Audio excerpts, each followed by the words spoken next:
Where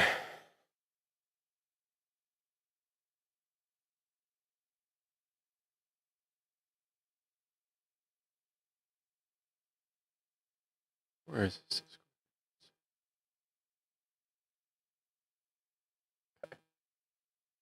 Beautiful. Okay. All right. Create your own colossal, fully furnished, completely bespoke Corvette class starship in No Man's Sky. Assemble a completely custom starship piece by piece from a catalog of hundreds of possible modules and a variety of sci-fi aesthetics. Okay. Explore full creative choice over your Corvette's configuration and furnishings. Select and arrange every selection of hull, every wing, and peripheral, every internal corridor and bunk bed. Invite your friends on board and transport them across the universe, or step out of the pilot seat and walk around the interior of your ship as it autopilots to its destination. Take refuge in your Corvette, maximize its stats and potential, and fight back against the Sentinel Horde in a time-limited community expedition. Okay.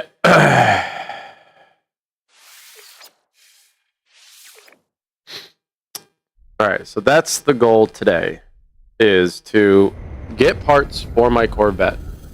And from what I understand, is I was already scavenging these parts before, but I don't know if those parts were applicable to this.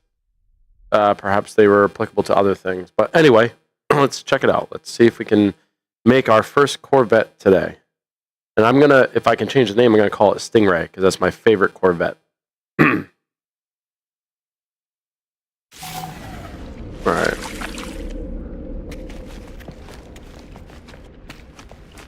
Oh, this was my underwater base.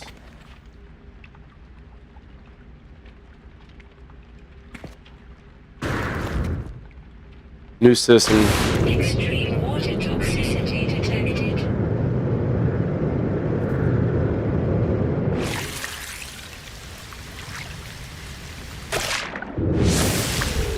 Toxic protection. Extreme toxicity detected. I went over there for a specific material, but I'm gonna say screw it for now.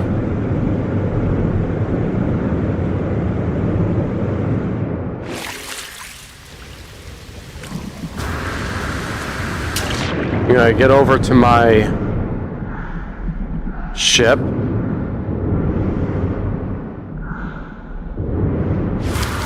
Extreme toxicity detected.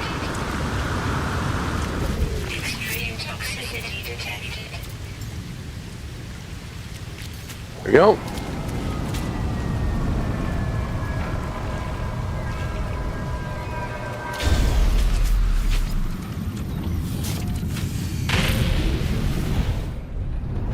Get out of here, go to the space station.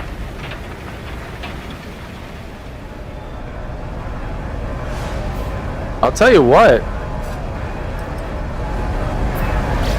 they cleaned up the visuals in VR. Like, I could tell you, it looks sharper, which I didn't think was possible, but it looks sharper.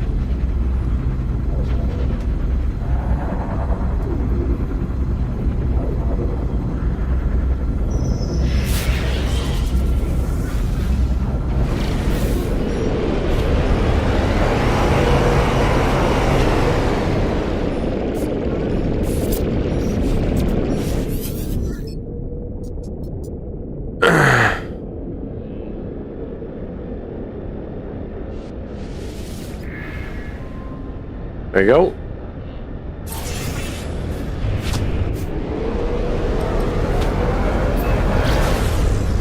Let's see if I can. No, this is a good space station. I was gonna say, like, I don't know if this is an abandoned one, but nope. Usually the abandoned one has like question marks around it and shit like that. So we should be good.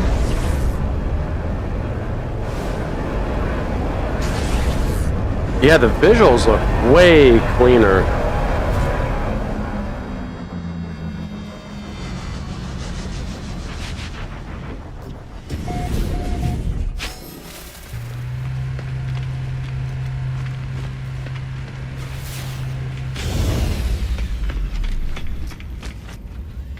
Alright, this teleports you to a whole bay. This is out in the front. Okay, Corvette Workshop. You can purchase modules.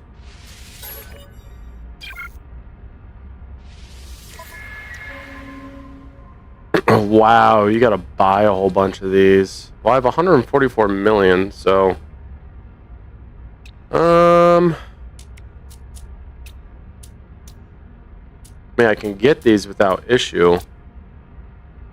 These are the core components, the engines, photon cannon array.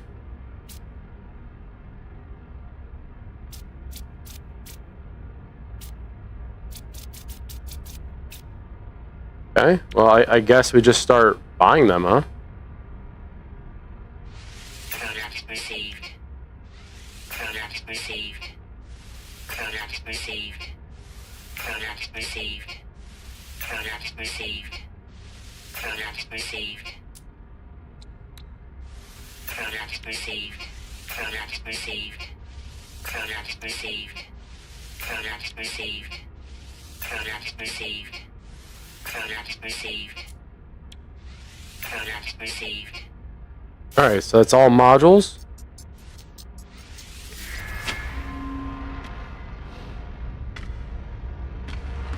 Alright.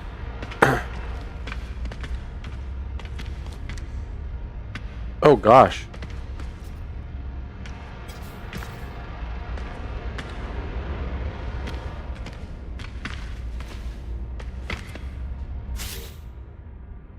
No, continue modifying. Wait, leave workshop. There's a workshop cache. Oh god, all the modules are put in random places.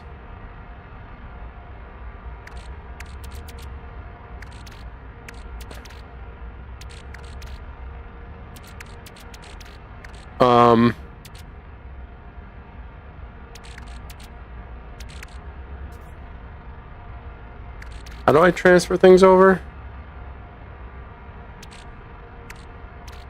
Is this not where you do it?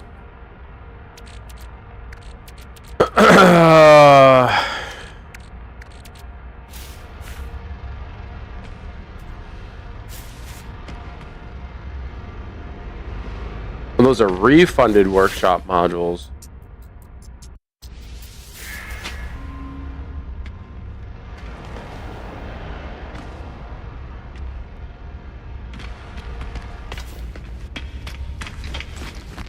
Okay, where do I start though?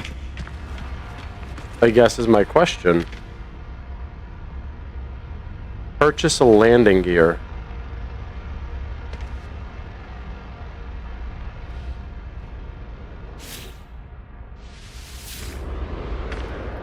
Okay, apparently I have to purchase a landing gear.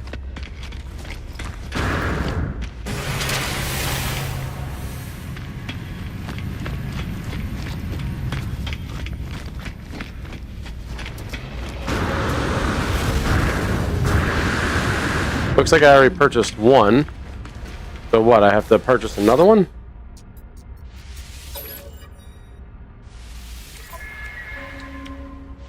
Product received. Okay. Now can I create one? Toggle the module menu with triangle. Aha!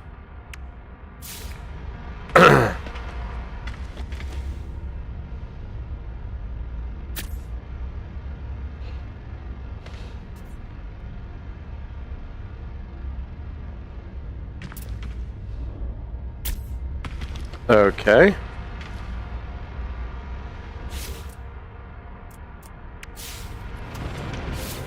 There's the cockpit, third class. Oh, I only have one, so I have to purchase a lot of these.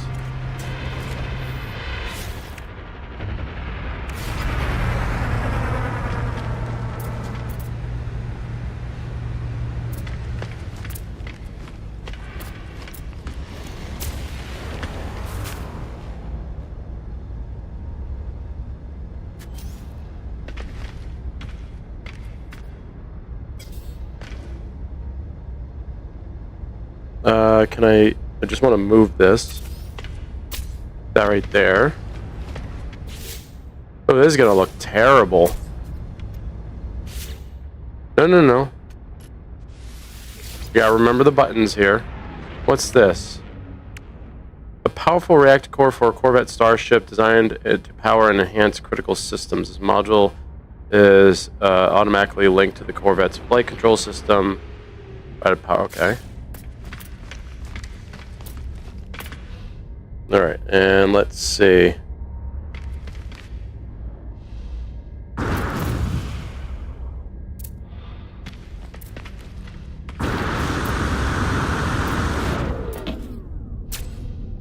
That there. Put a photon cannon. Oh my gosh, look at all these things. And now we need jets.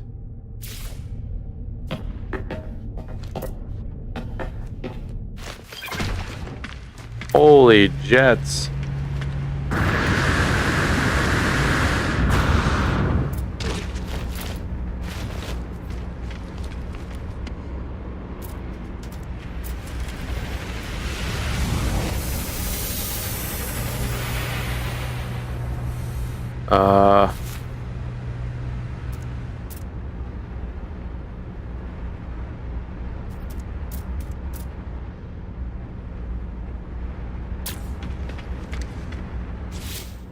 No.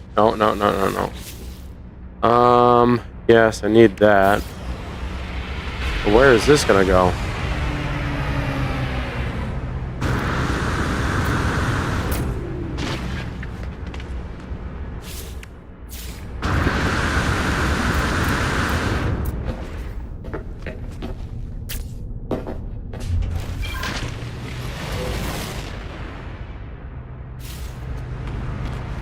Alright, looks like I need to purchase more.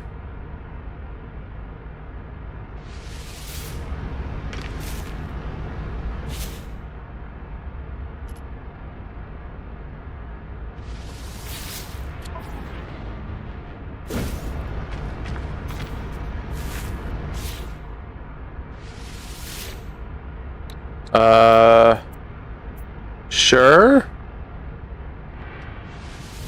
It's a Class C.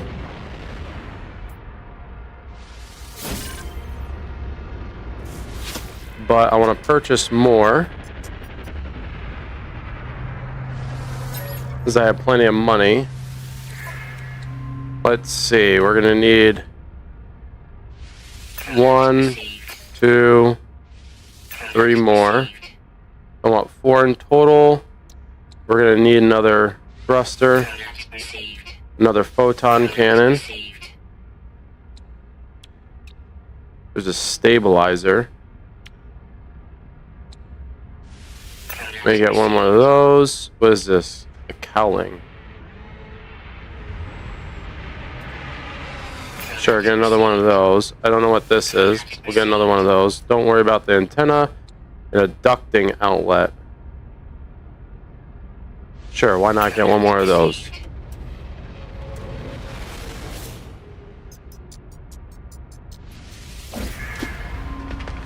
Okay. Let's see, we got more of these. So let's delete this. Let's delete this. Nope. Keep hitting that button. Let's see. One there, one there. And then I kind of want one up here if I can get it. There we go. Let's see, we're gonna need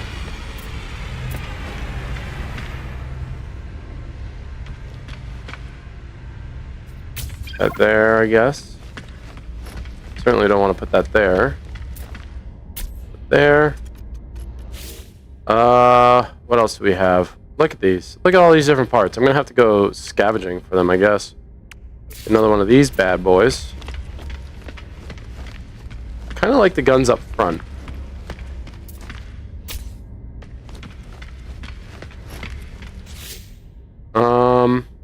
take on this thruster, put it there. Alright, and here's all the extra stuff. Acadia foil. What is this? A wing?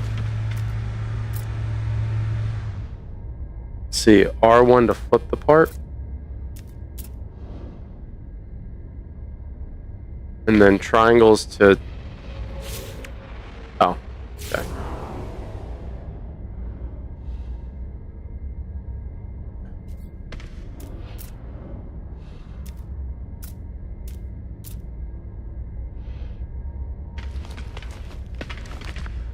Alright, put that one there.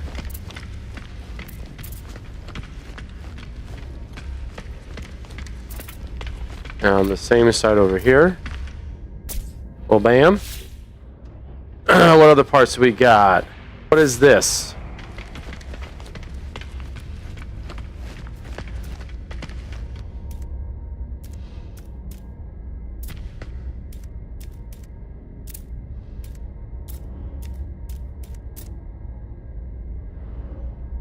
And then L1 to flip. There we go.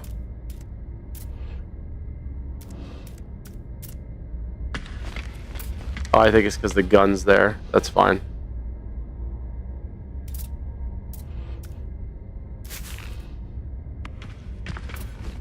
This is just extra protection, right?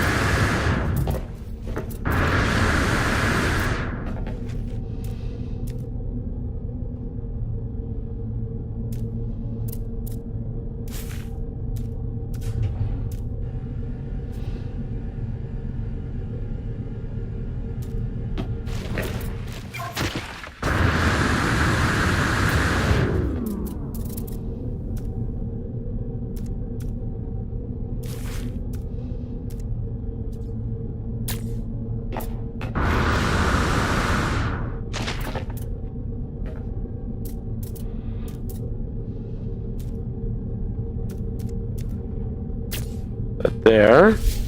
Oh, what else we got? Cowling.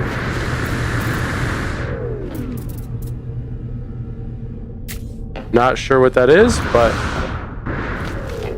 we'll take it. We actually have 2 of those.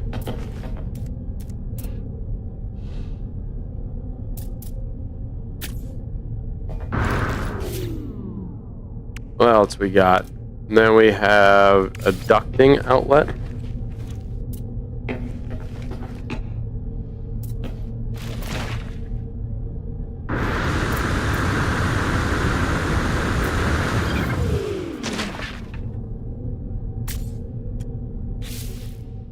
Ooh, rounded windows. Paneled windows. You need silver. Oh, okay, so that's more. These are more of the cosmetic things. So I need silver and such, which is cool.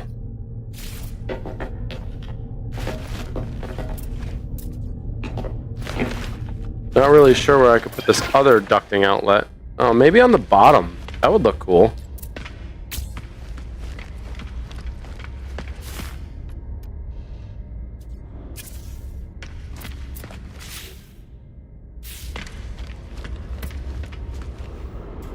Where I have it, more so in the back here.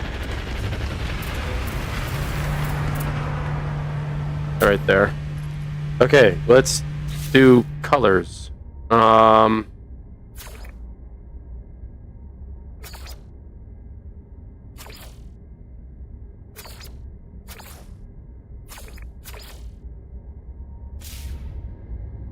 Let's see. And then I can hit. Not that. Colors.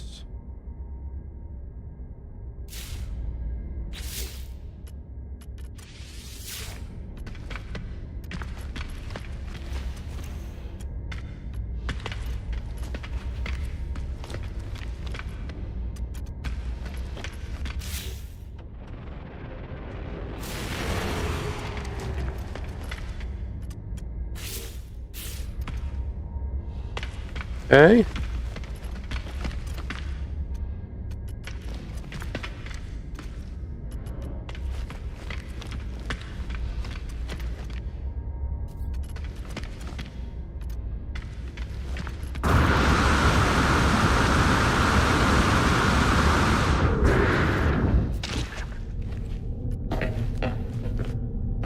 Install mission radar.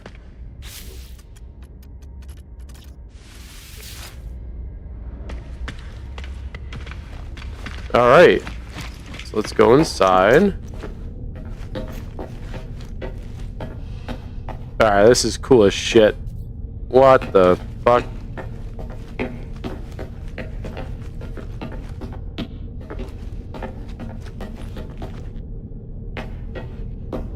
Alright, build. What can we put in here?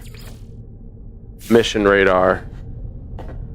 I'm gonna need stuff. Oh my god, this is cool. Alright, so the best thing I can do right now... well, first of all, can I change the name of this?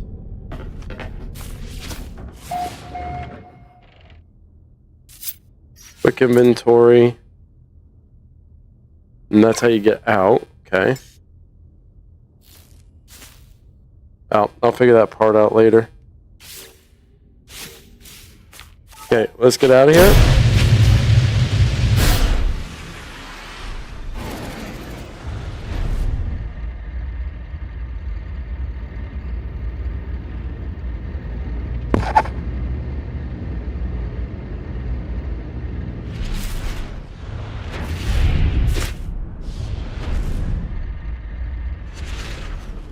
It's certainly not as fast as my other ones.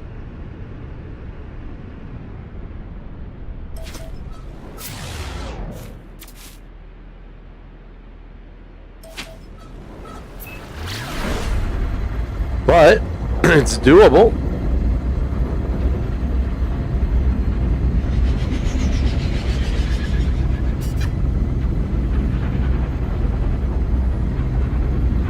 Ah, we're at Fergie's place.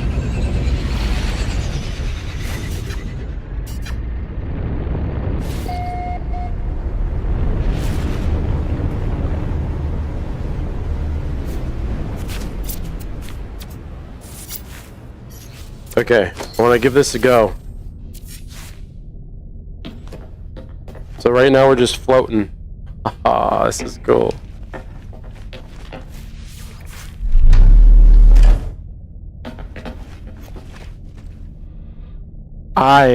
This is nerve-wracking, dude.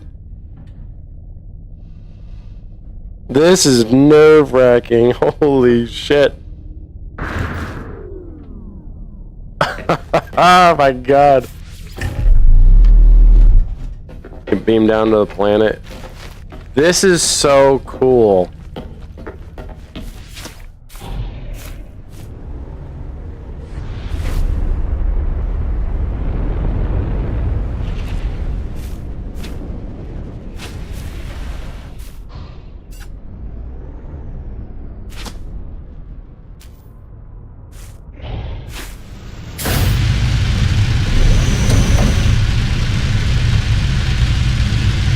If you do this, that just takes you out. Okay, that's easier. And you just walk out and went bam.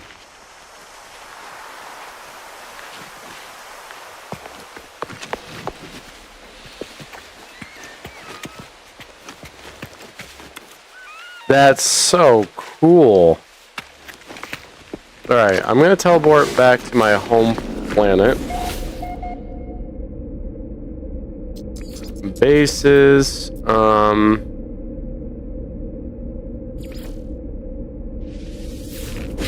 go back to where all my stuff is.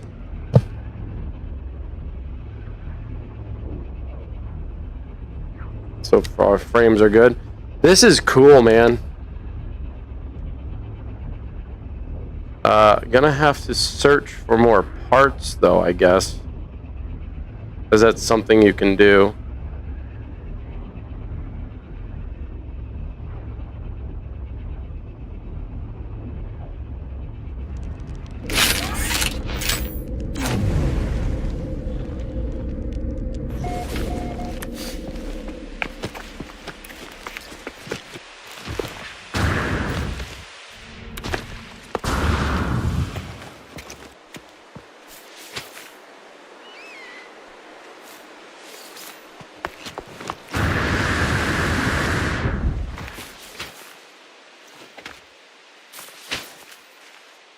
Oh, I can't. And I know why. Because it doesn't have something for it. Well, this is kind of awkward, isn't it?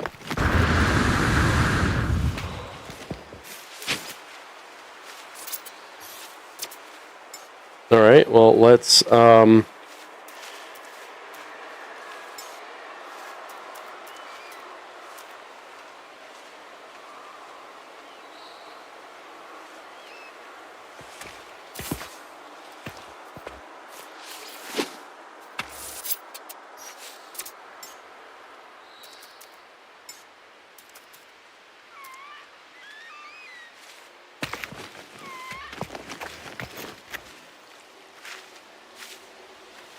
Is this my good one?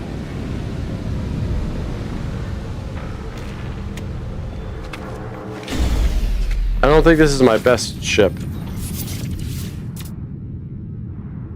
No, it's not my best ship.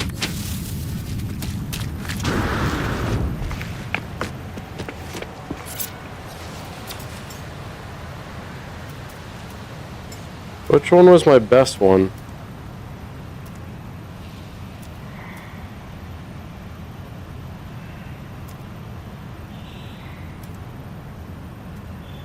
I think it was this one.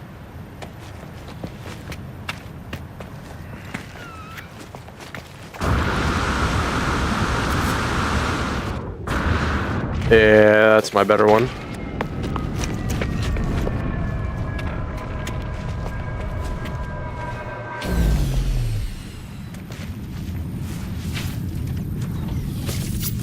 Alright, let's quickly check.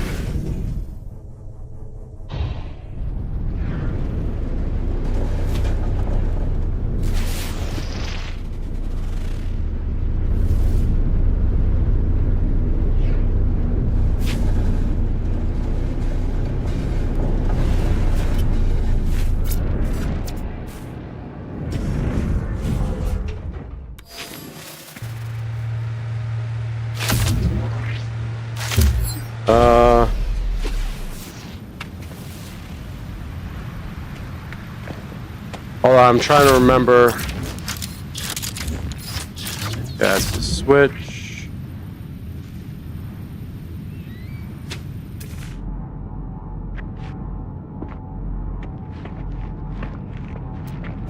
Alright, I wonder how you go resource farming. Let's see. Because there's a means of doing that. Corvette assembly, furnish the Corvette interior. Yeah, I'd like to.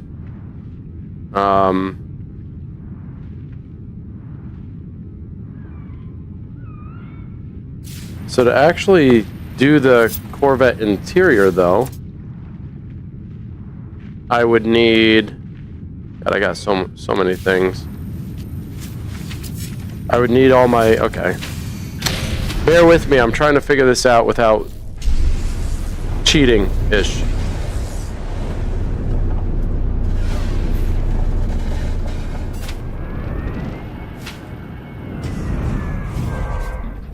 Wish my Corvette wasn't inside my building. I'll see if I can get it outside of my building. Awkward.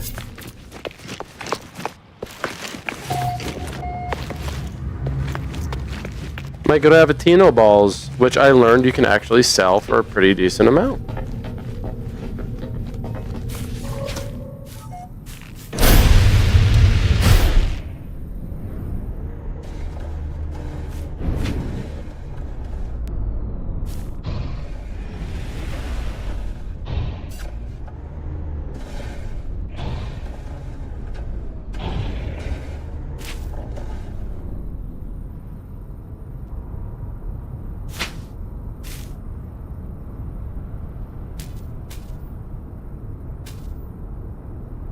Can't land here.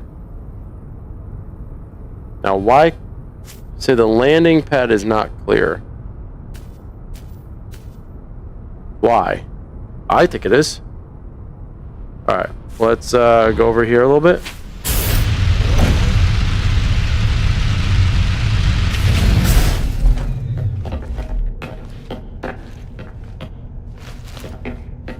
All right, let's see if we can build some stuff.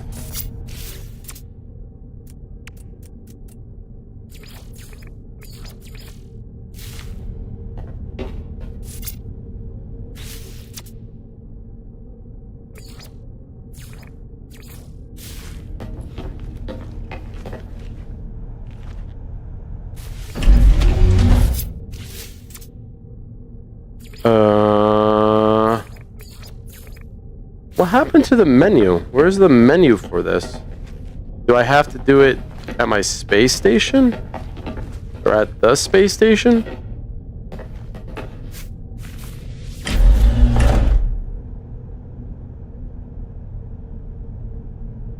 In Ahab wall, yeah.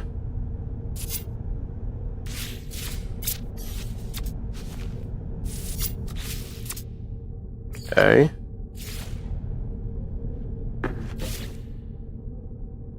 I'm confused. Why is the menu not popping up for it?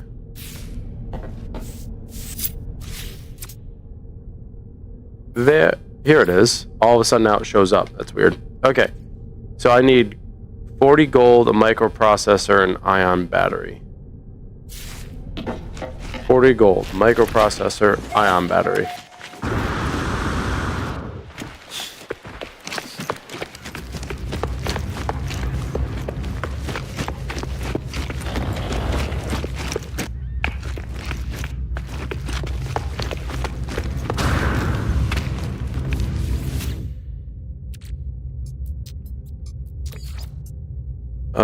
Quick split.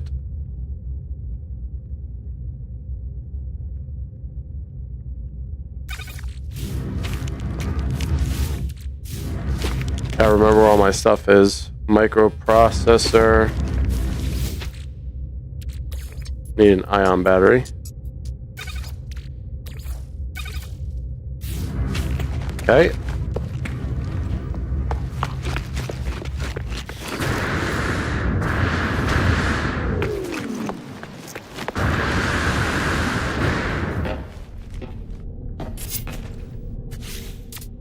Okay.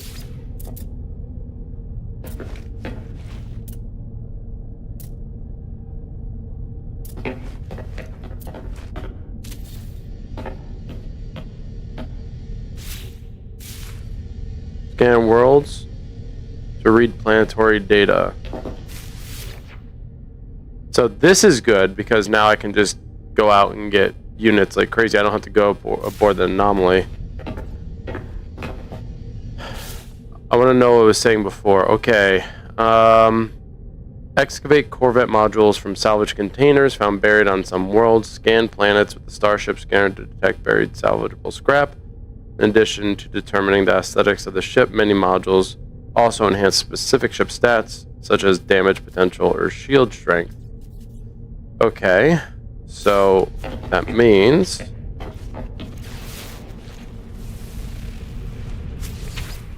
we need to take off.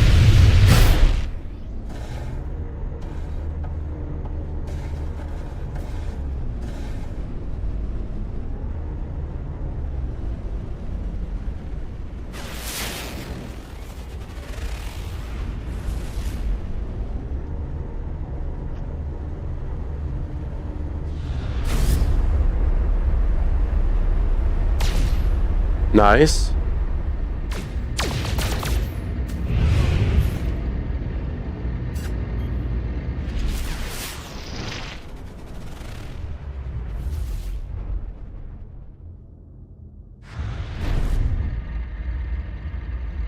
Which ones have salvageable scrap?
Alright, so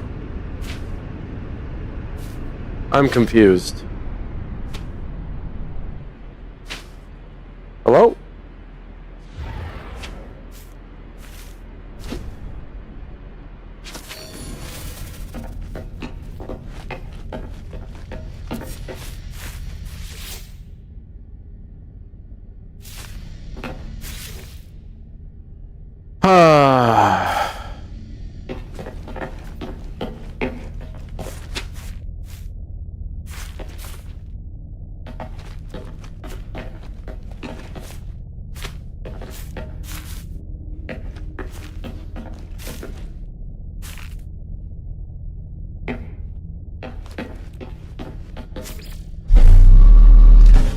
That's terrifying.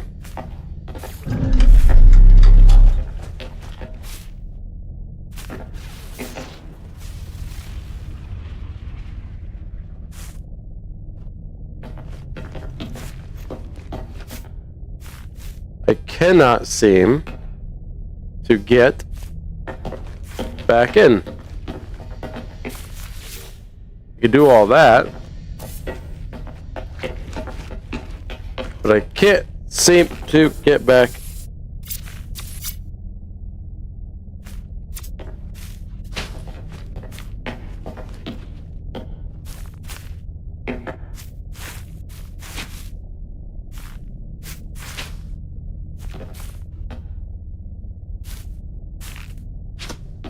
Can't get back into my ship.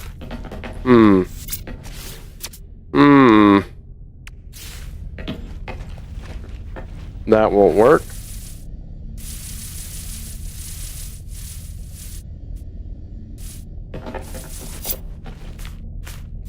Something's a bit off.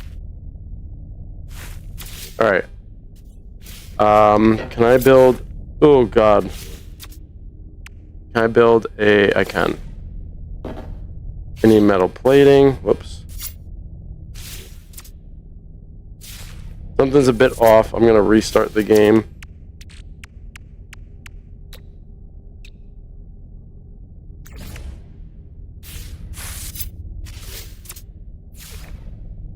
Oh, I need two.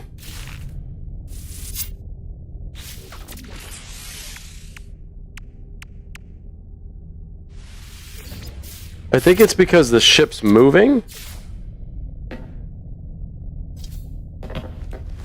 There's a spot that I can put it. No?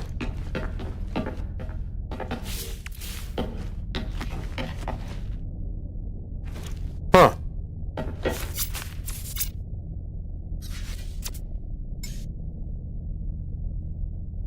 Okay, so what do I do?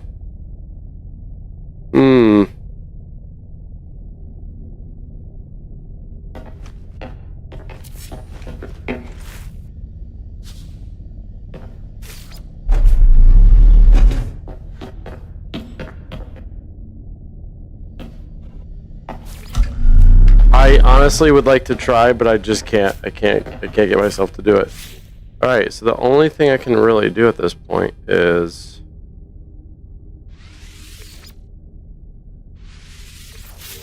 and then load back in, see if that fixes it.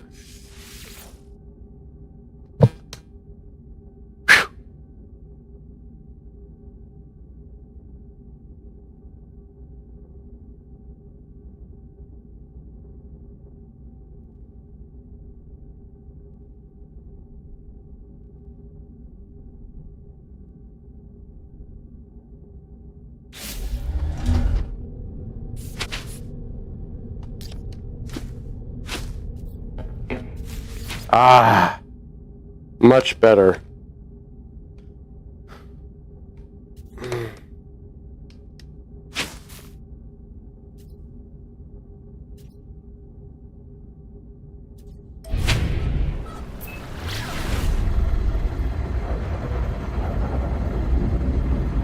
Like, why does this not come up?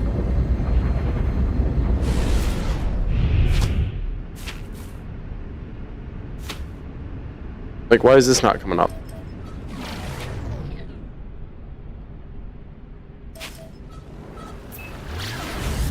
It's absolutely essential for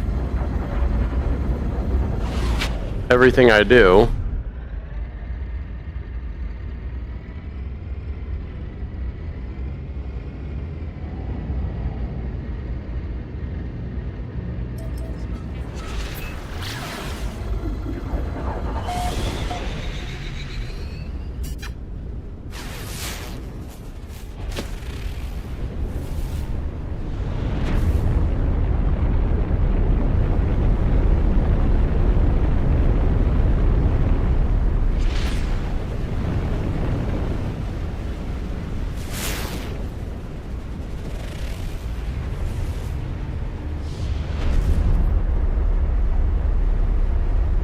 It says scan worlds from space. Oh, but I need planetary data.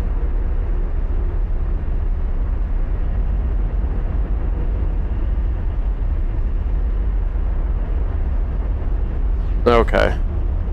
Expressive Quarked said, best viewers on streambo.com, remove the space, at 0U6 Enlix Z.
Ancient marker hums.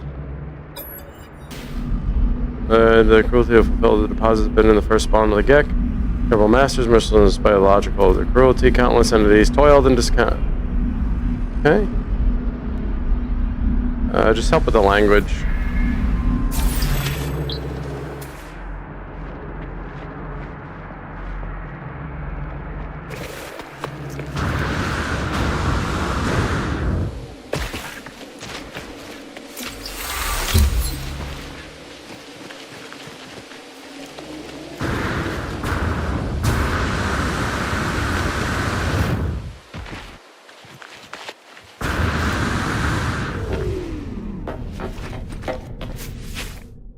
Alright, didn't mess up. That's good.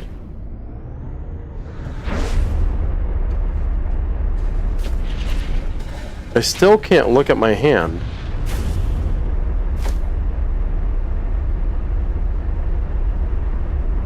Yeah, they're gonna have to do an update to the VR version. It's a little janky.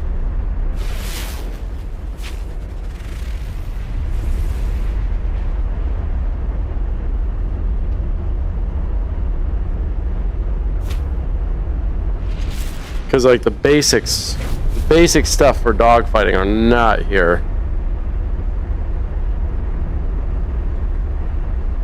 Or just ship maintenance, you know?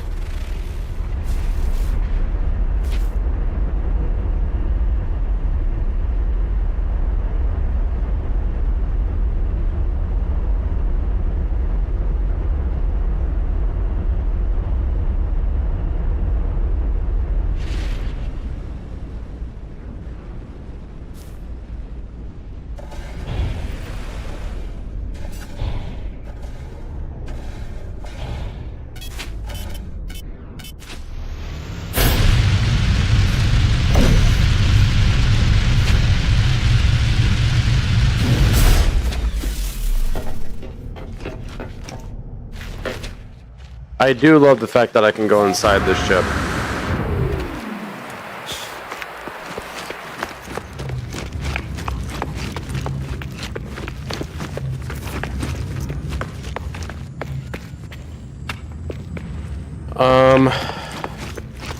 Planetary data. Alright.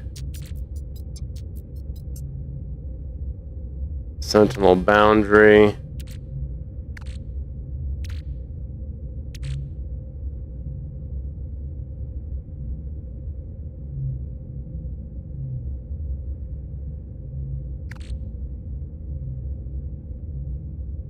I need the planetary ones, right? Those are Sentinel. That's the exosuit. Planetary. Here we go.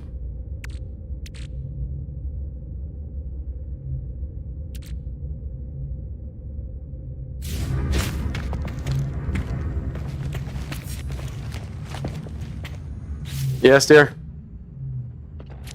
No, go for it.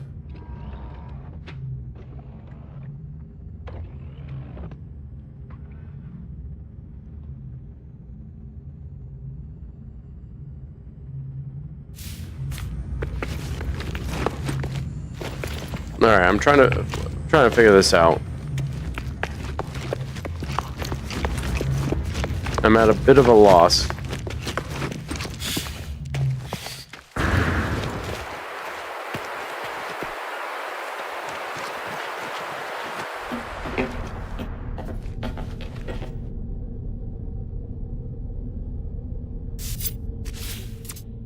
Oops, wrong button.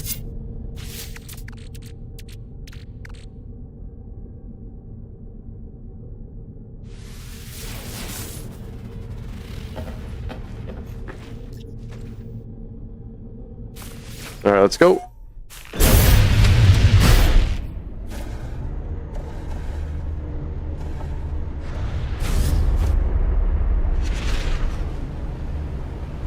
It showed up for a moment.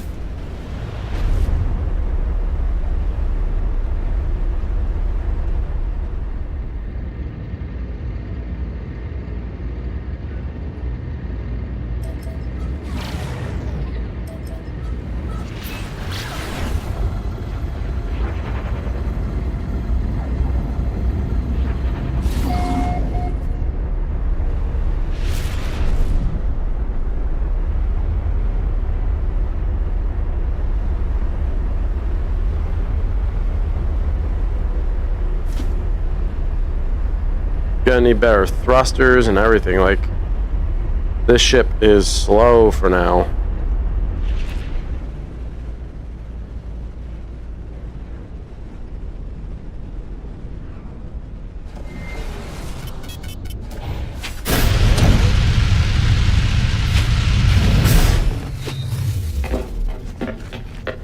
Alright, so I was already at one of these, and I fucked up and didn't do anything with it, so...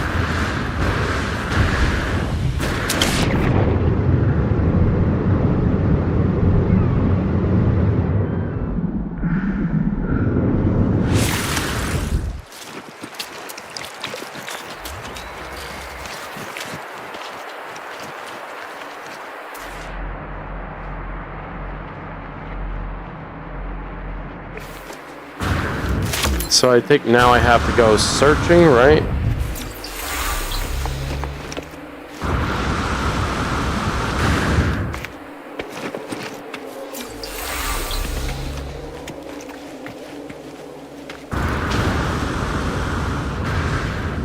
So rather than learning the language,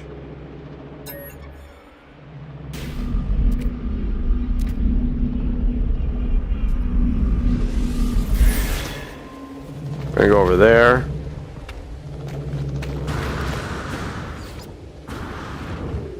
So this historical data revealed.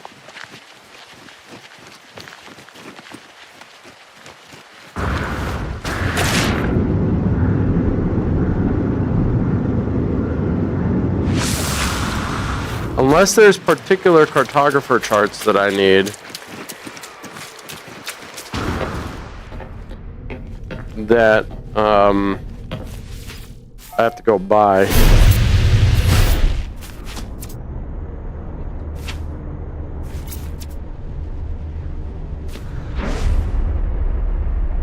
See, it's like it wants to show up.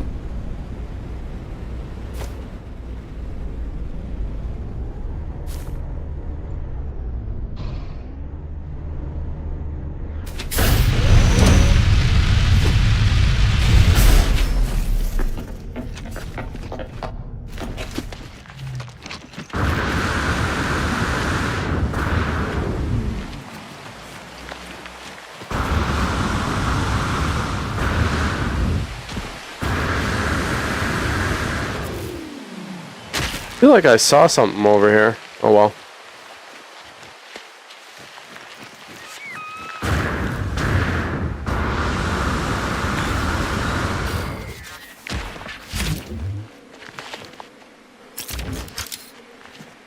Hold on.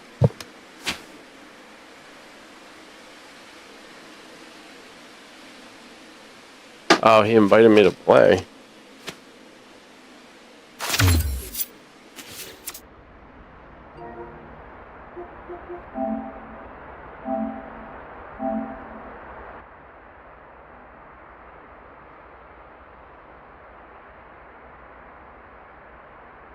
Hello?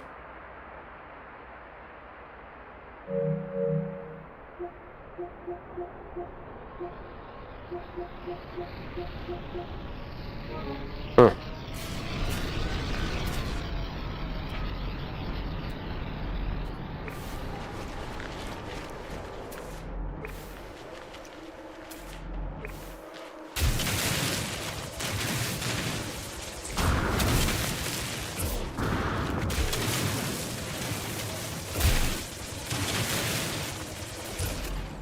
I don't think this is the scrap that they were referring to.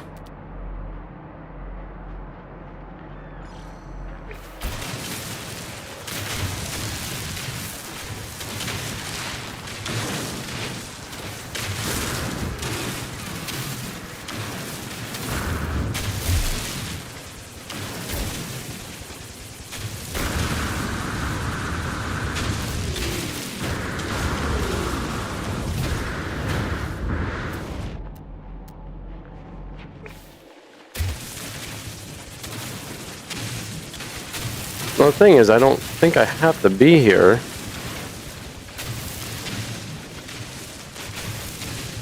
Because I'm pretty certain this is not what I need, so...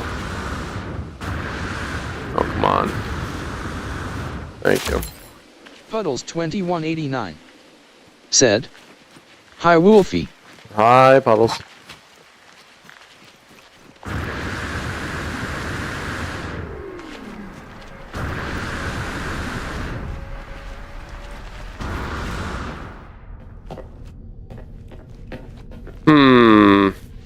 Alright, let's go to the space station real quick. Oh, thruster fuel low. Whoops.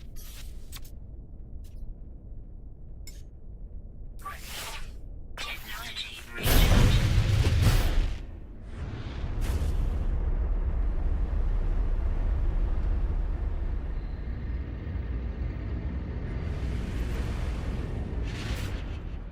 Puddles2189 said, "I have 2 things of copper ingot making and a shit ton of charcoal and also glass bottles."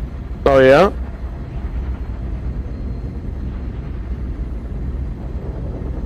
Oh, good. Keep it up. You're gonna need a lot of stuff. I'm noticing that it's not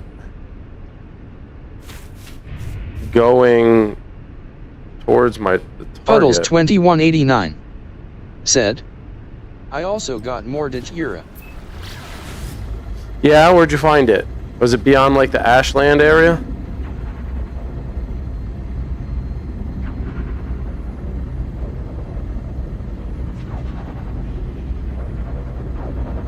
Puddles2189 said, "In was in the south near a shrine." Puddles2189 said, "Up a mountain." Oh, even better. What a trek.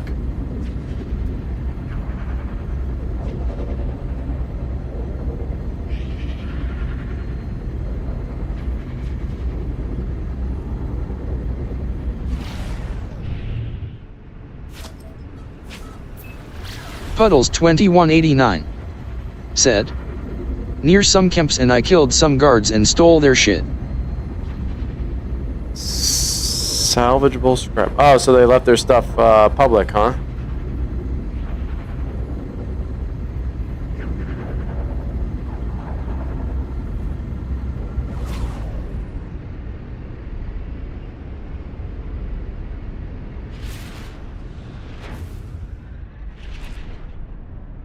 Puddles 2189 said, I looted their dead bodies.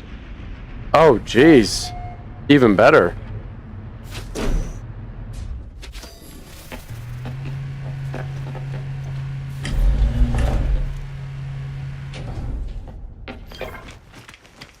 Puddles 2189 said, Oh, hold on. one had some injits. Hello? Yo, can you hear me? Cause I'm fucking singing in your microphone. No, I can't hear you.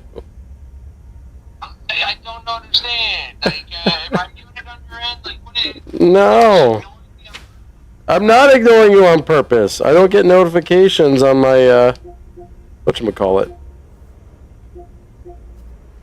On my, PlayStation. You can hear me fine? That... I don't have you coming in. You want to go to Discord? Okay.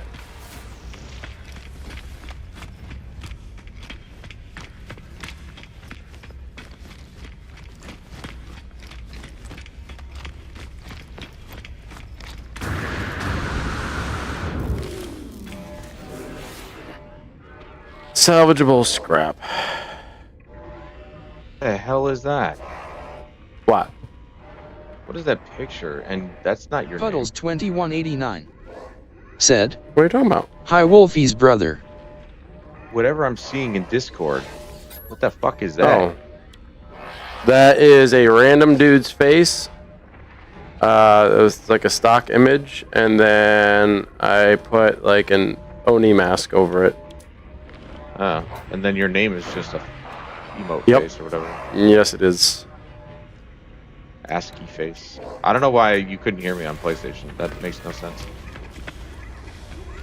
Where do I get? I was literally trying everything I could to get your attention. I was like, "Ba-da-ba-ba-ba-ba-ba, Christian Michael Wolf, can you hear me?" Da-da-da-da-da-da. And then it's just nothing. Absolutely fucking nothing. You got no sound effect at all. Ah, you poor man. Puddles 2189 said, oh now I have your full name. Puddles 2189 So, said, Mewahahaha. I need to ask for help.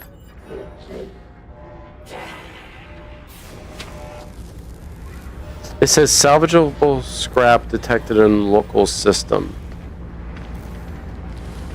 Scan worlds from space. I did that. Alright, I'm going to call upon... Doesn't ever deplete. Your mining laser doesn't ever degrade, or your terrain manipulator. Those don't degrade at all, so you don't have to waste resources on those. But for the most part, it seems like everything's pretty much the same for the most part. For what?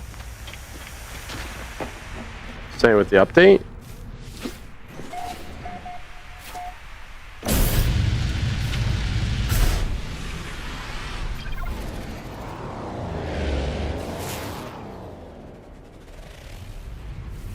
I'm so confused. Okay, I don't know why it booted me. I'm confused.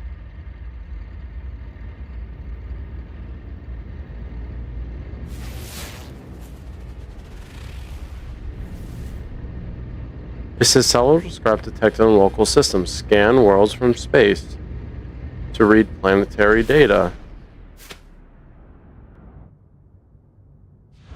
And I love the fact that I have a mission where I have to kill sentinels, and now it's just a whole shit ton of them. Oh yeah, so much fun. Salvageable scrap, found it. I'm just an idiot. I'm not looking. Oh my god.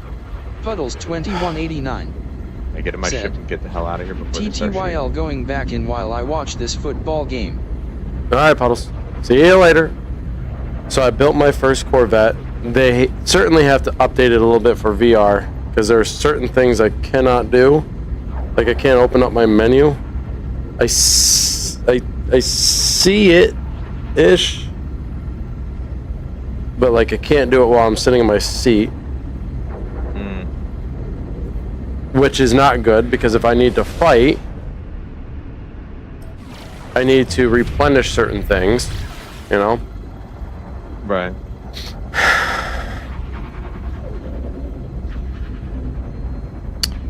But it is really cool, and people can join, which is nice. You can hop on my ship with me. Which is like, I mean, I am just floored that they're able to do this in their game, which is arguably far more advanced than even Star Citizen is. And they're able to do it with ease while adding shipbuilding, which Starfield did really well, but you can't explore the universe like you can in this game. And it's like, dude, Hello Games is literally just showing everybody up at this point. Yeah, you can't beat it. And all this stuff is going to be integrated into Light No Fire. So, which is why it's such an interesting, you know, prospect. You look at what they're doing with this game, and they're building all the systems they need for Light No Fire. That's all they're doing. Like they obviously want this game to be the best it can be, but I mean they're also legitimately just using this game as a launching point for their next one. They very much are. The weather systems, the terrain, the flying mechanics, like everything in it. Now, I'm sure they're not gonna use mining lasers in Light No Fire, but Damn, how did I not get? I'm so used to frickin' whatchamacallit. I'm so used to popping the cockpit and then just walking on the ground, but no, now I get out of my chair and I have to run out the back. Obviously, in the original, the Radiant Pillar, you can't do any of that. But I'm wondering if I can get out of the ship. Yeah, that would be interesting. Because I haven't tried yet, but I'm in space right now, so I probably It's- should try dude. and see if I can get out of the ship. Because I'm in VR, I'm so scared to do it. Uh-oh. The star's like the came from Trailblazer status in space exploration. Okay. And I just ran into enemy hostiles? The fuck? Space rescue. Oh, okay. Alright. We're going for a fight then. Ground protection fully. So to get upgraded, to start building, you would have to purchase modules, which are pretty expensive. But if you have a planet with salvageable stuff, you can go onto that planet, find the salvage container, and then get modules from that. And then the modules will come in a randomly generated class. So B, C, blah, blah, blah. So right now my ship is 3 containers wide.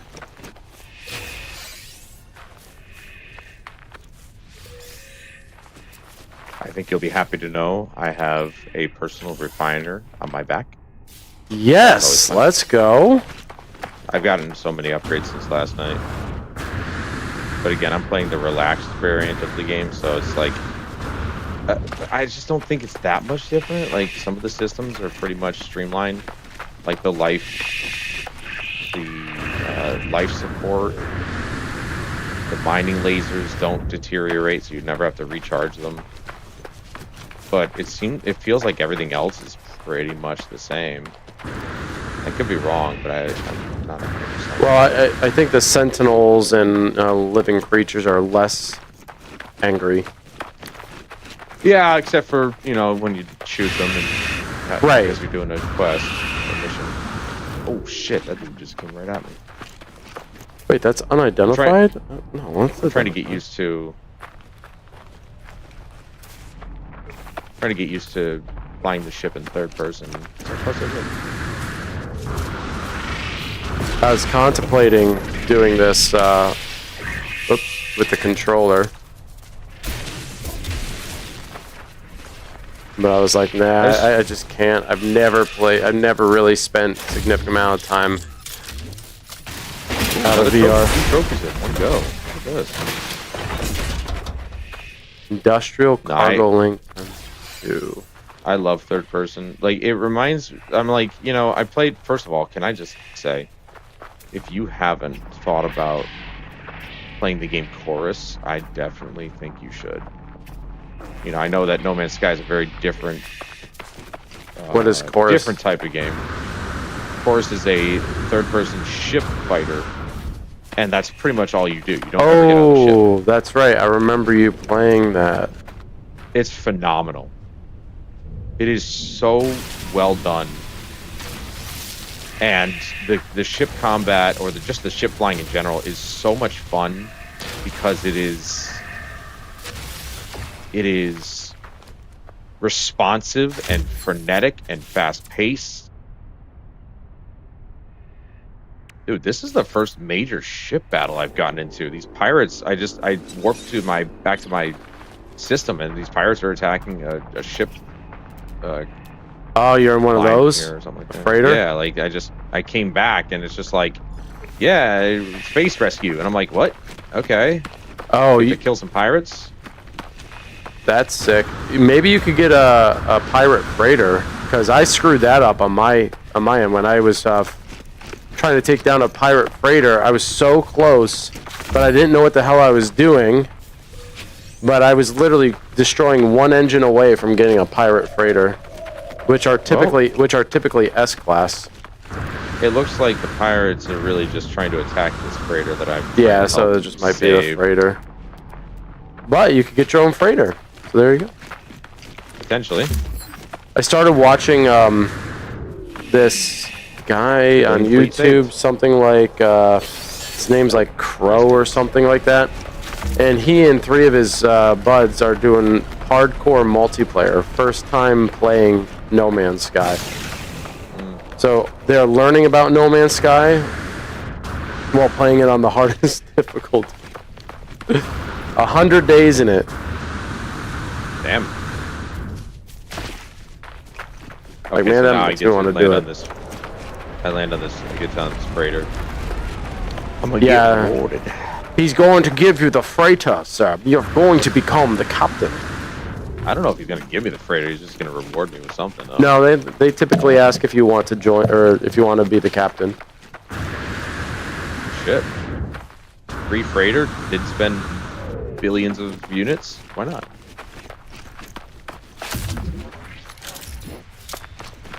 That was cool. I just came back to my own star system and boom, I'm dealing with pirates. Attacking a friendly freighter. I'm trying to, like, do things with the Gek. A lot of people are the Gek. I'm the Gek. I mean, I just started picking it up because I'm like, well, it's in my system, so I might as well just do that. But, dude, as of right now, I'm playing on the PS4 version because I tried to fix my joystick on my DualSense Edge, and yeah, I didn't fix it. No.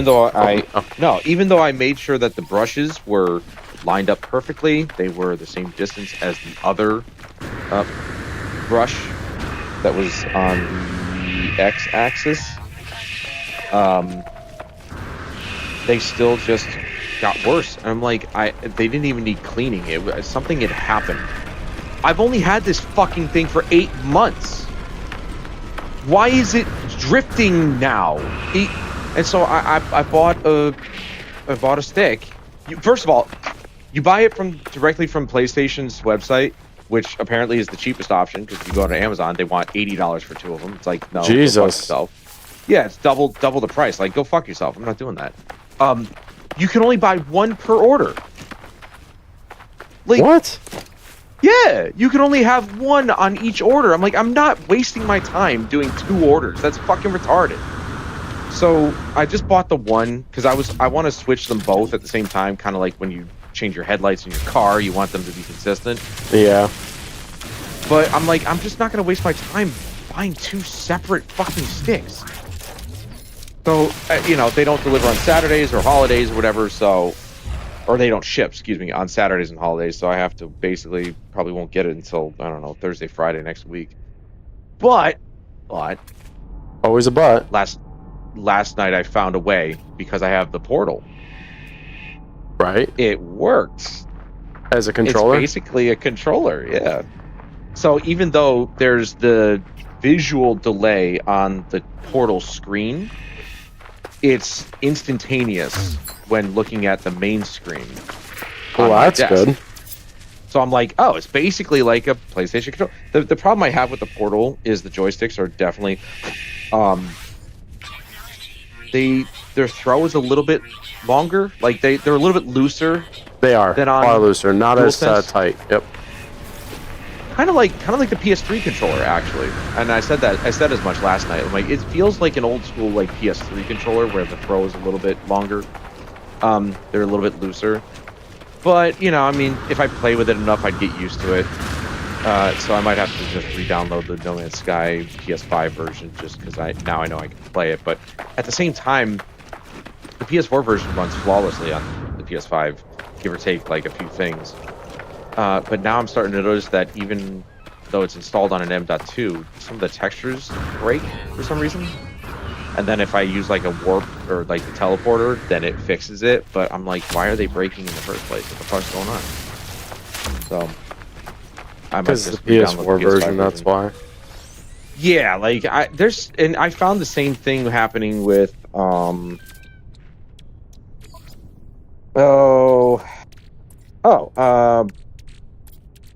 like Battlefield 1, for example, because I have it on an M.2, it loads everything so fast that if I decide to spawn in the game immediately after loading into a game, my gun is just not there. Things just don't load, and I'm like, this is probably because it was built with a hard drive in mind, not an SSD, especially not an M.2. Now, granted, my PS4 Pro even has an SSD in it, but it's a SATA SSD, so it's the 2.5-inch drive. So it's a little bit slower than the M.2, but it's still an SSD, so it would load faster. So while I want like the most consistent, highest frame rate, the most consistent frame rate I can get on Battlefield, part of me is like, should I just have these installed on my PS4 because like I'm loading so fast that the network can't keep up or something. Like the programming can't keep up. Maybe not the network, but the programming can't keep up for some reason. So yeah, I don't know. It's weird. I want to keep using my PS4 Pro, but mostly for games that haven't been updated on the PS5. So like, for example, like Ghost Recon Wildlands, that never got a PS5 update, so it still only runs at 30 FPS. Far Cry 3 Classic Edition, which is the remastered PS4 version, and Blood Dragon Classic. Both of those are locked at 30. However, for some reason, even though the PS5 can play PS4 games natively, like it's not emulating them, the input latency with the controller is worse than on the native PS4. So I found that strange. I'm like, well, then if they're natively playing them on the PS5, then I shouldn't have any input latency with the controller. But I absolutely do. I noticed a very distinct difference between the two. And I'm like, well, then what the fuck? So Is the latency so much that it's unplayable, or not unplayable, but it would take a while to get used to it. But then I moved back to the PS4 with like Far Cry 3, and it's significantly less. And I'm talking milliseconds, but it's very noticeable. Like you can feel it for sure. And I'm like, why is it better on the PS4? Even though it technically should be better on the PS5. Or the same, really. Let's be honest. well, you know how Sony's always changed their technology so it's specific for that system, and so things were optimized to accommodate that hardware. Even though PS5 has some backwards compatibility, it's still. Can we really say it's still hardware that is able to handle the distinct optimization for PlayStation 4? Right. No. Yeah. Because if you look at the PS3, like the PS4 should very well easily be able to play PS3 games, but Absolutely. it doesn't. No, and it purely comes down to the programming. The way that games were programmed for the PS3 is wildly different. It was, I would dare say, the PS3's programming was the most unique of any of the consoles in the history of gaming ever, because the cell processor was so just proprietary. It's not even like it's not even funny. Like, developers lament the days that they fucking had to develop for the PS3 because it was so different. Whereas the 360 was like purely just a PC. Yeah. You know, it was so much easier. The PS3 was a nightmare, and that's why emulating for the PS3 has been so difficult. Which is why they do the whole, hey, stream it instead. It's like, no, I want to play it natively. But I mean, that's why I'm happy I have a PS3. I just don't have it plugged in because I never turned it on. So Right. but I really wish they would figure the fuck out, because I want to play my PS3 games. I want to play all my games on my PS5. Let's just say that. Yeah, I agree. I do too. Why are they being assholes about it? That's the question. You know, so... Oh, by the way, it says I can claim the freighter, but the cost is like 4.3 million. So they didn't hand it over to you? I don't know. I don't know if I really want to be I don't know if I want to have a freighter. I'm really not interested in having a giant ship. All right, well then don't. It just seems like a lot, you know. And as cool as it is, I'm kind of like, I was thinking about it today while I was playing this game, and I'm thinking back to how much you've built your castle. Essentially, Yeah. you're really into the building aspect of things. I'm more into the exploring aspect of this game. Like, Yeah. there's building in Fallout 4, and I never engaged with it because I'm like, I like building things, don't get me wrong, but at the same time, I'm just more interested in exploring and finding things. So the Voyager update is really going to suit your fancy then, because your ship, your Corvette, essentially becomes a mobile base. You can build on your ship the same as you can build on your freighter. All your storage bins, you have, you can put your massive refiners in there. Like, everything that you could put in a base, essentially you can put on your ship. Yeah. So for I I think it'll be like a perfect situation, a perfect combination. You can travel wherever you want, and you'll have everything at your fingertips. You just killed that dude. What the hell? I mean, you know, everybody says the best aspect of like Starfield was the shipbuilding, and I wanted to engage with it, but I was like, I want to build the space shuttle, and I'm kind of hoping the same for this. If there's a way I can maybe build literally the United States space shuttle, that would be amazing. But I didn't see in the video you sent me, I didn't see too many parts that kind of could create that. Well, you can stack parts on top of parts on top of parts. I don't know how much or how large you can actually make it. It's still so new, I don't think anyone's really explored it yet. But I've seen some really cool ass looking ships. Yeah. So I declined the freighter, but it still allows me to like try and take it. Or I can request payment instead, and I think I'll just request payment. But there's something about me, like, I love the idea of big ships and you and your friends being in that ship and everybody having their job and stuff. That is such a cool idea, but I myself, I just like smaller ships. I like a personalized ship that's fast, maneuverable, gets from point A to point B very quickly. It's not that I hate the idea of a freighter, but I just don't see myself piloting one or even having one. Yeah, the bigger ships are good if you're doing like a lot of multiplayer. Yeah, which I just don't. And I'm telling you right now that game Chorus was... Fuck, that game is good. It's so good. Like, the story isn't really much to write home about, but the gameplay is so so rock solid. If you ever wanted to feel so badass in a spaceship, that's the game to play. It's so fucking cool. Like, drifting in a spaceship, gotta be one of the coolest things I've ever fucking experienced. It's so fucking awesome. All right, I requested payment. Damn, all I got was a standing. Oh, there we go. Nanites. All right. Lots of gold. Lots of gold. So, do you know how to make pretty decent money in this game? I can kind of give you an idea of how to make decent money. I mean, I was actually mentioning this on stream last night. Was simply back in, like, I'm talking release day. The one way that I saw, probably the most lucrative, at least at that point, was just gold. Gold was so freaking profitable. I mean, even now today, like, it's like for a large stack, I get like over 200,000. Okay, so you can make millions faster by doing a few simple tricks. So, you know those busted up shuttles where you can get salvage data from?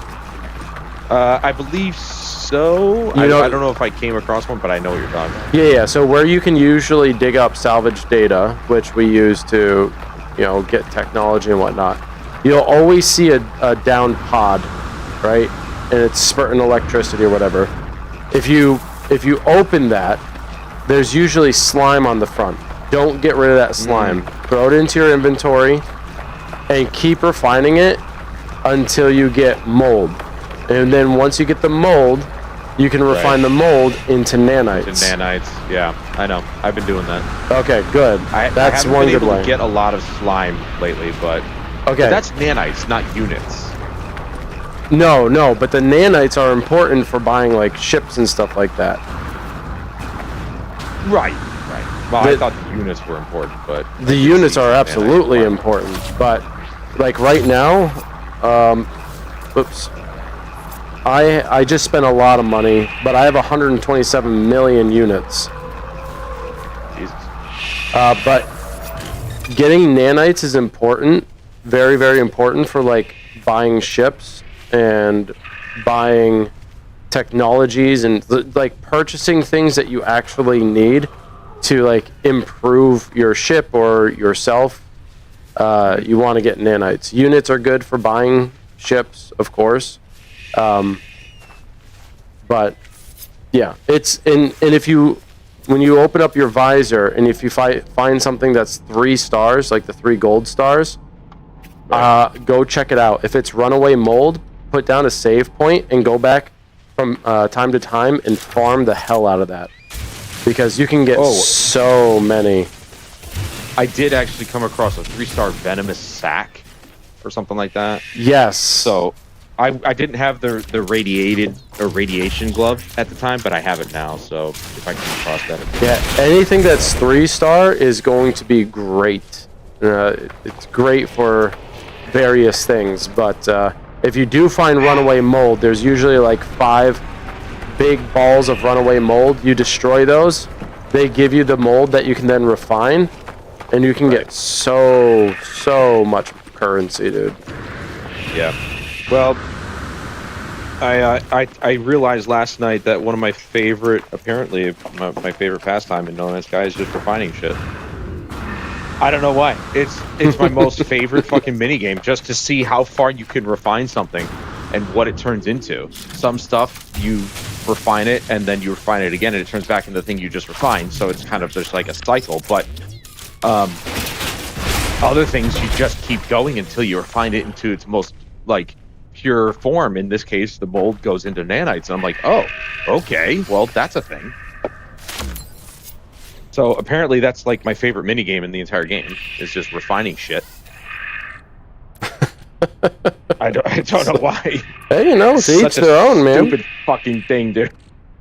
So dumb. You might also want, like, in the areas where there's salvageable scrap, go to the salvageable scrap, and you can get things that are incredibly old. Like this one thing here is like an intact accelerometer that's almost 1,500 years old. They're only tradable, these things, okay? They're only tradable. They're not utilized in any other capacity. This one piece gets me 1,529,168 units. Damn. And if you go to a place that is high in economy, you could sell it for even more.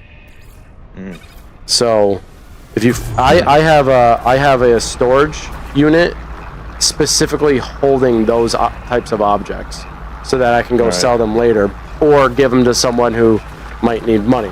Because there was one guy, Optimal Precision. He was watching me stream this one night because I went on a kick of like 150 hours of just straight play. He came in and he was like, he's been in the game for a very long time. I mean, like after seeing all the shit that he has, he just casually dropped me 150 million units. Nice.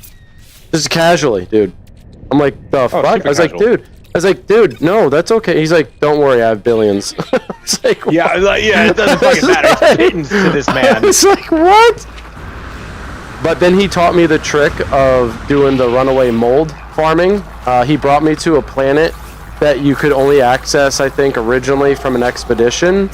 I think you can access them now, but like you have to get to like purple galaxies or something like that. I was like, well, I don't have the engine to actually get there right now. So he brought me there. I set up a base, and I found a couple runaway mold spots, and I was using that to just harvest.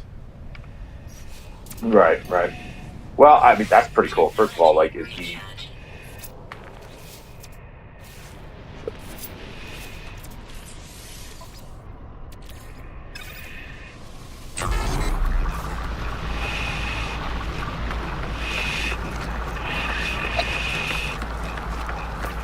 Where is it? Are you there still?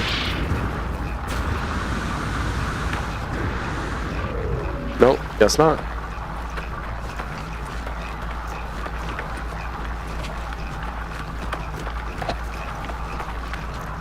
Can you hear me? I can hear you now. Okay, hold on a second. I turned on my portal so I could use it as a controller, but it keeps swapping back to the remote play device as my microphone. So give me a second. Sure. Yeah, no problem. Check. Hello? Can you hear me? Yep. Is it sounding different? Chris. Better? Okay. So, for some reason, it just wanted to go back to my remote play device. I don't know. Anyway.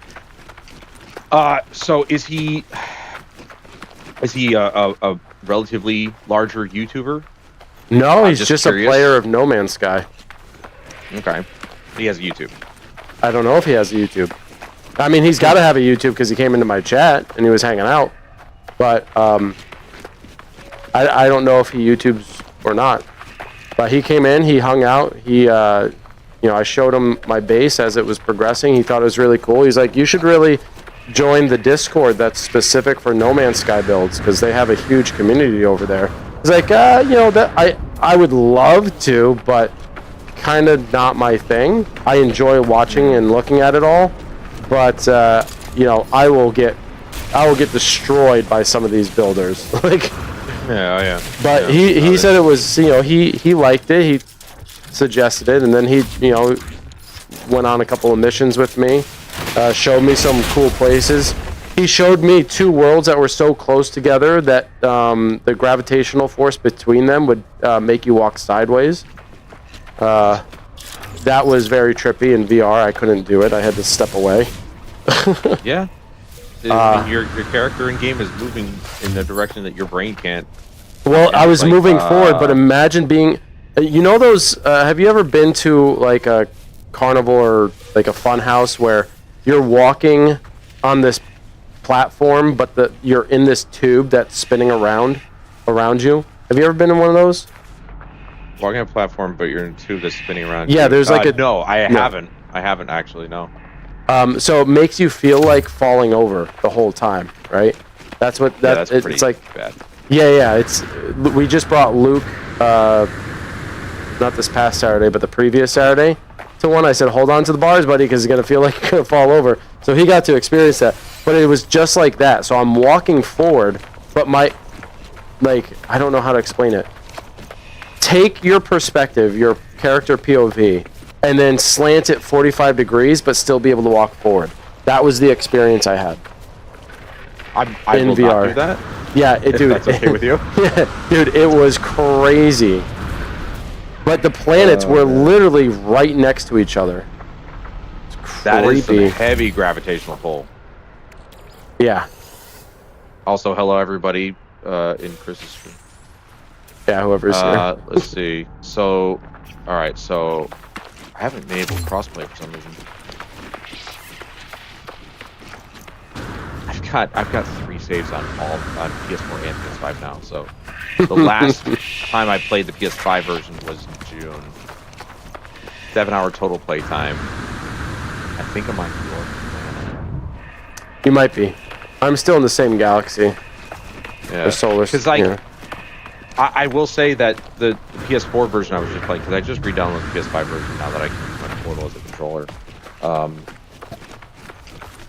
It doesn't have the same save file, but I think I'm further already in the PS4 version, because like I'm literally sitting here last night and I finished up the weekly challenges for Battlefield 2042, and I was like, okay, so what do I play now? And I could have easily just gone to Battlefield 1 again or Battlefield 4 or whatever. And I'm like, all the years, I've had No Man's Sky since day one. Yeah, I know you have. I've not once finished the story or the main mission. Not even a story. Like, probably most people don't even think about this game when they would think, oh, great story. It basically doesn't exist.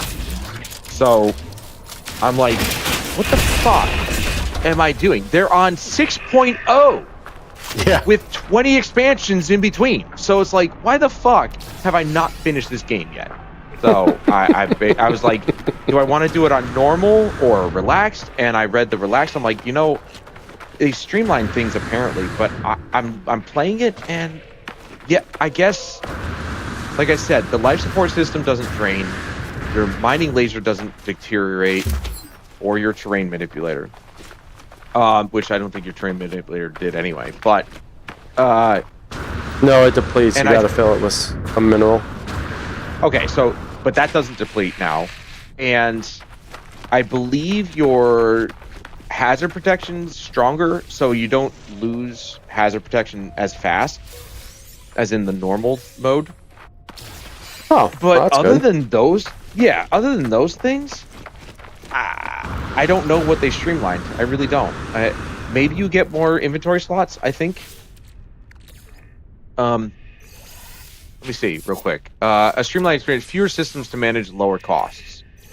So I don't know what costs are lower, to be honest, but I mean, if they did, cool. I'm gonna delete some of these older saves. It's just like July and May last year, so I'm not worried about it. Like, they're just there. I will choose my small mold. save that I have. But the relaxed version, it just feels like the normal game, but they've, obviously they've Made it a little bit easier. They've adjusted a few settings to where it's a little bit less stressful to manage, like your mining lasers and stuff. Like having to constantly recharge that shit is kind of annoying. I think with future technology, things would be a little bit more efficient, but that's just me. But I definitely have found myself very really enjoying myself since last night. Sweet. I'm like, man, I'm just like, what the fuck? Why haven't I been doing this? Because you've been doing so many things, man. That's why. You do a lot of things all at one time. And to be honest, games like this, they do consume a lot of time. They do, and I would love to just dive so deep into these games. But it's basically has to become your main game. Yeah. For days, months, at this point, years. And I do kind of wish. What the fuck is this save? I don't remember this at all. Are you able to What the hell transfer? is all this? Are you able to transfer your save data from the PS4 over? Yeah, I got to turn on crossplay, but this is weird because I'm looking at this. I don't remember this at all. This is not the one that I was using at your planet. I don't know what this is. I've never seen this before. What the? What is happening? What is this? This is just in June. I don't remember doing this in June. What the fuck is this? Uh-oh. There's a tree growing through my house. Well, that happens, man. That happens. Yeah, Just make sure you have good insurance. I will say this: it's weird when, like, if you don't have like a landing pad for your ship at your house, and you teleport, it just puts your ship in your house. I'm like, is this gonna break things? Luckily, it doesn't. But Yeah, that's what happened with like, my why are you- Corvette just now. But I can't seem to land the Corvette on a landing pad, which I don't understand. You should be able to. I do find it kind of sad though that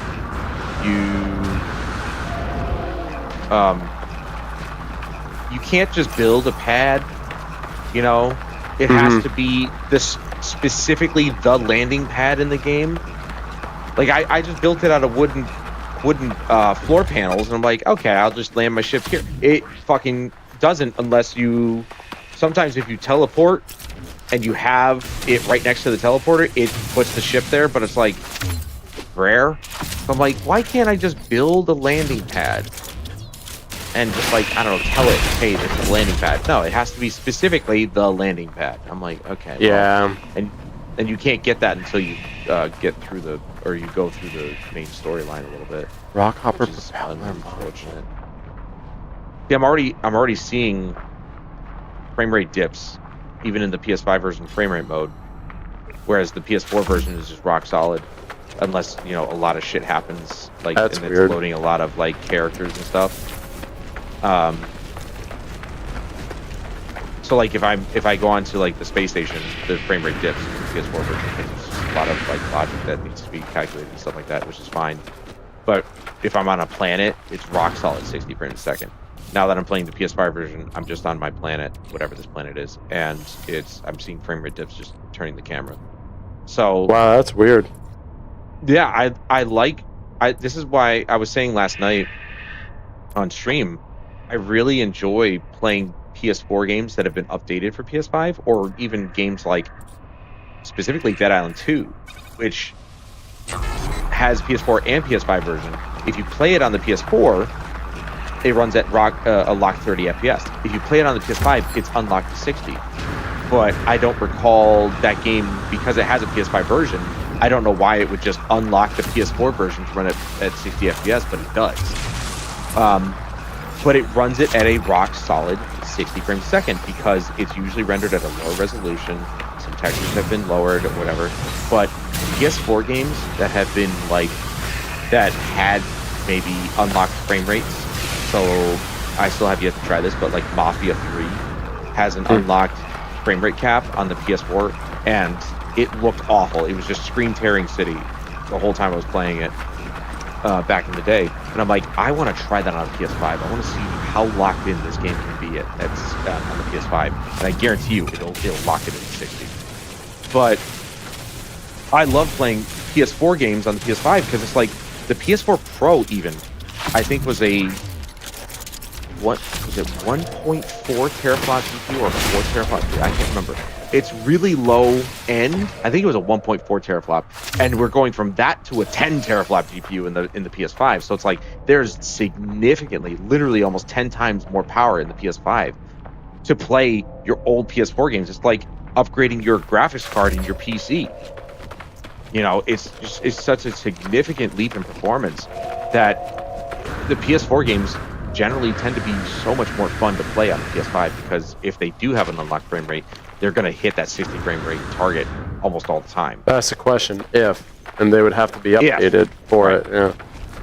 Right, like Division 2 was updated for it, or Assassin's Creed Syndicate was updated for 60 FPS.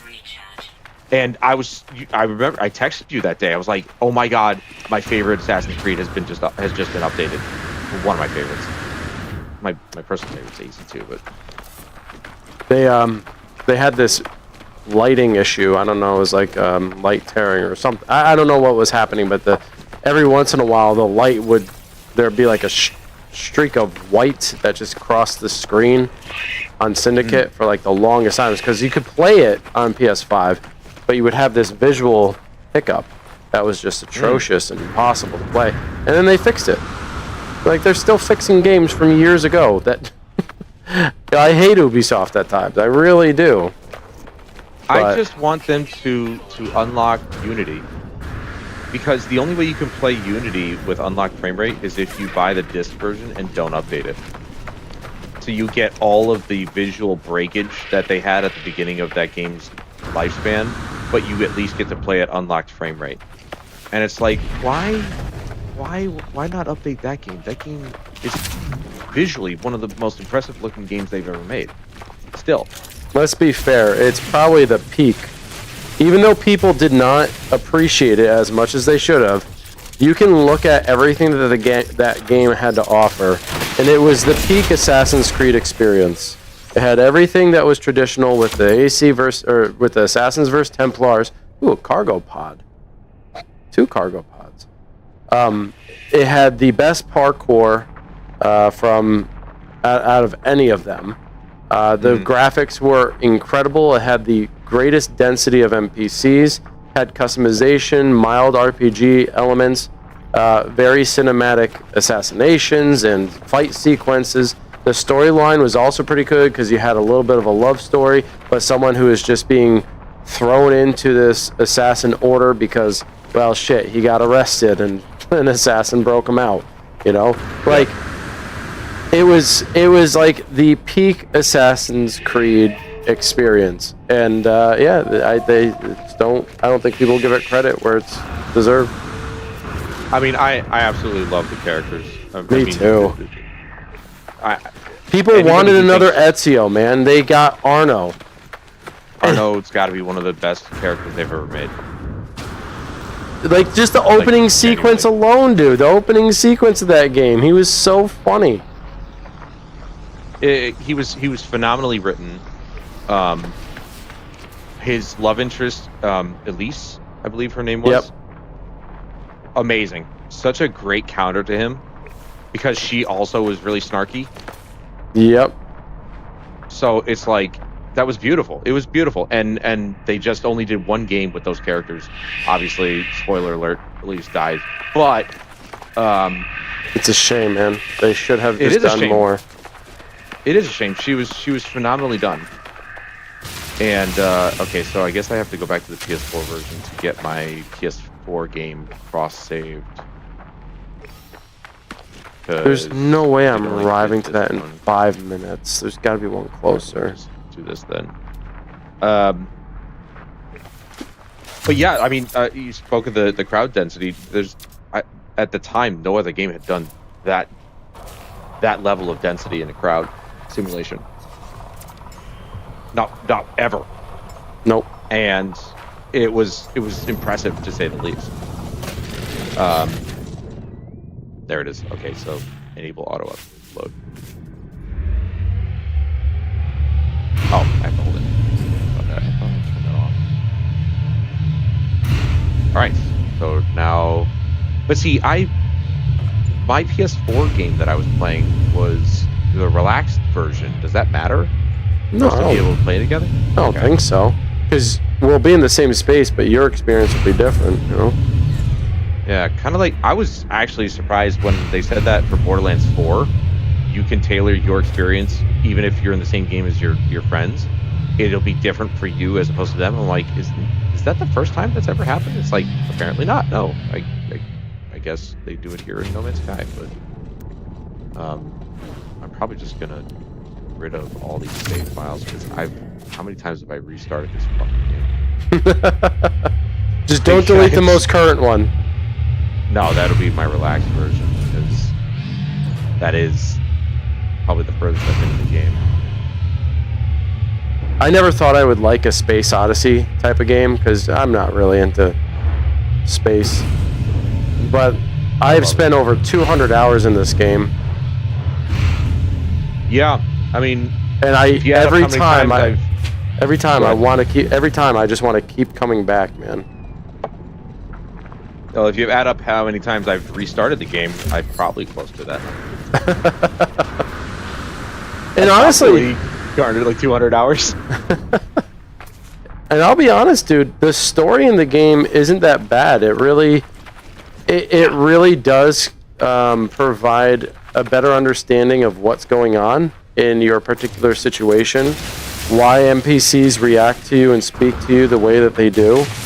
It's a good story, and it also makes you think about what, your life in general, which, I think most games really should. But it's at least a cargo link. I need to know what these pieces are. I'm getting so many pieces. Salt from. I just personally feel that if people ignore this game's story, then they're going to not, obviously, like that. You can enjoy the experience, but the story gives you an explanation as to why, again, NPCs interact the way they do with you, why you're out here in the first place, yada yada yada. Like it tells you so much more, and it makes the world feel a little bit more understandable, or the universe, I should say. I think that's a good way to look at it, because I've recently started noticing some games that do kind of make you out of jump range. Oh, okay. They do kind of make you sit back and think about your actual real life. Like, they have messages. Well, perfect example, Little Nightmares. Marvel. When I talk to you about those two games, they each had their own themes. They were grounded in our reality, like our reality. Gluttony, greed, all that stuff. And they were saying something without saying it. And those are the games that you remember the most. Not the games like fucking Dragon Age or Dragon Age Veilguard or Dustborn, all these fucking queer bullshit fucking let's tell them directly what we're trying to say, instead of putting it in the world that they exist in. Dragon Age had its own politics. Metal Gear Solid has its own politics, but the politics mirror that of real life. They're just within their own universe, which is why people hold them in high regard, because it makes sense to that universe, but it's a retelling of our universe. And that's the thing that these idiots don't understand. The people who made Veilguard, the writers who made Veilguard, and the writers who make Dustborn, and all these other fucking virtue signaling garbage pieces of shit. The bottom line is that you're trying to put real world politics in a game that it doesn't belong in. In what fucking world would you get a fantasy RPG where they're talking about transgenderism? Are you fucking kidding me? That doesn't exist in Dragon Age. It never did. And particularly for that race itself. Characters just are what they are because they were written that way, not because the real world tells us that they are supposed to be that way. They fucking ruined Dragon Age for their own selfish reasons, and I fucking hate them for it. Well, hopefully all that changes in the near future. A lot of things are going back to how they once were.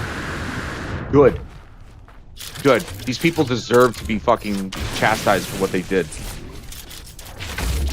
And it has nothing to do with transgender people or anything like that. Even if I don't personally believe in that, I don't personally support that idea. I think those are people that need help.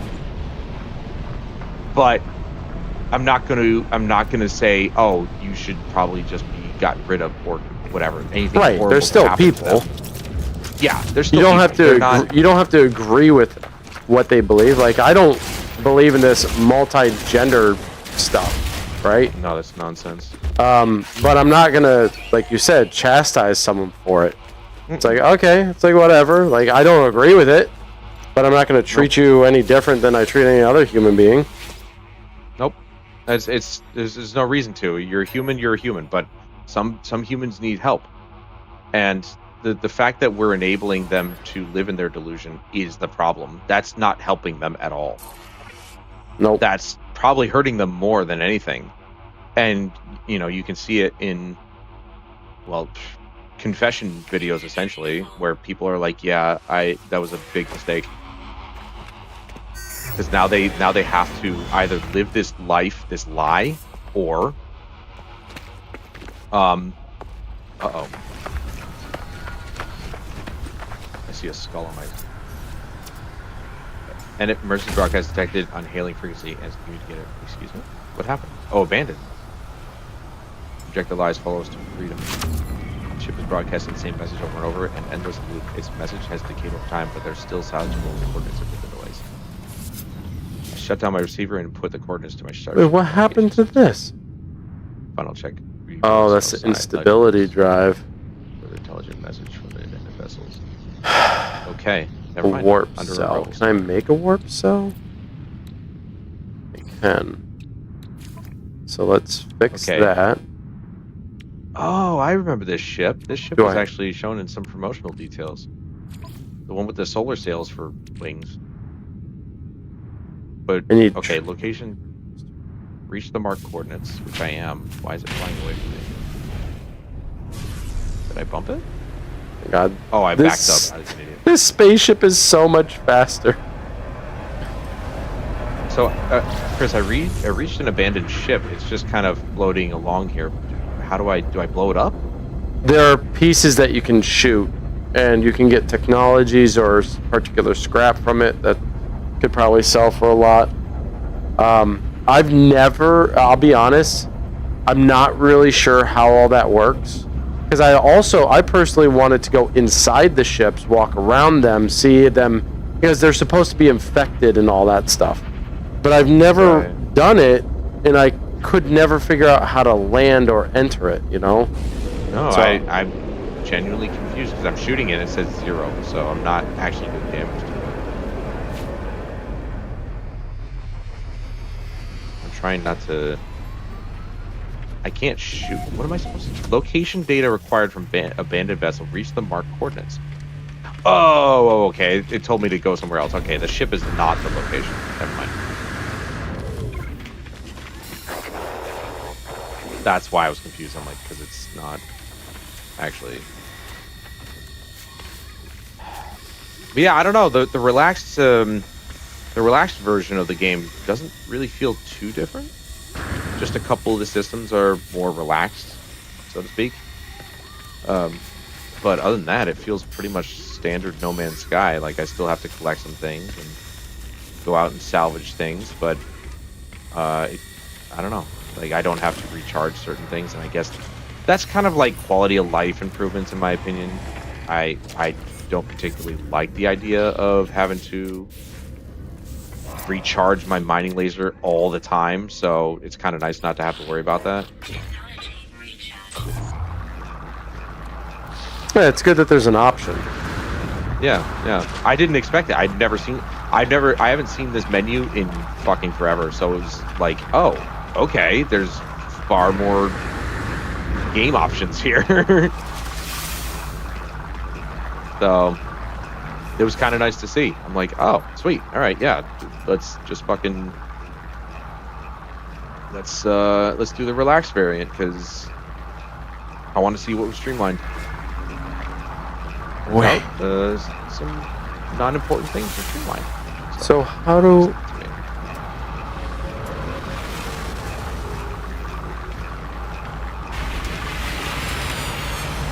Wait, I'm confused. Don't be confused. Get glad. What? Huh? Oop. Well, I'm trying to... Glad trash bag. Back to Seaside. I'm trying to figure out... Oh, God. Well, I need a teleporter module. No, female voice. Why is that male voice? That's weird. I don't know. Female voice. What is it? Oh, player voice. There we go. feminine voice. Why is it the male? What the fuck, dude? I've never once chosen the masculine AI voice. That's just not me.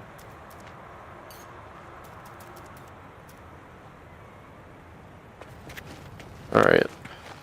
I summon this.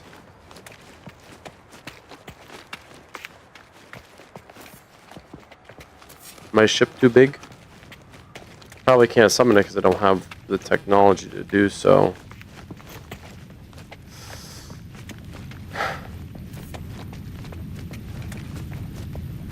Oh no, I can. Okay.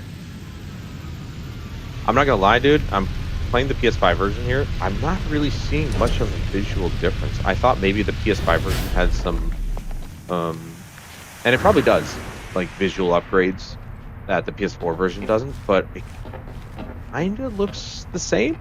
Like both Kinda running on a samey? PS5, it kind of looks the same thing. Like maybe the resolution, like I don't know. I'm playing on a 1080p screen, so maybe the internal resolution doesn't look too different because it's on the same screen, but like it kind of looks the same. And if you don't have to play on the PS5 version, then I would say don't bother, because I'm not really noticing what visual upgrades the PS5 version has. I'm gonna have to look that up and see what it is, but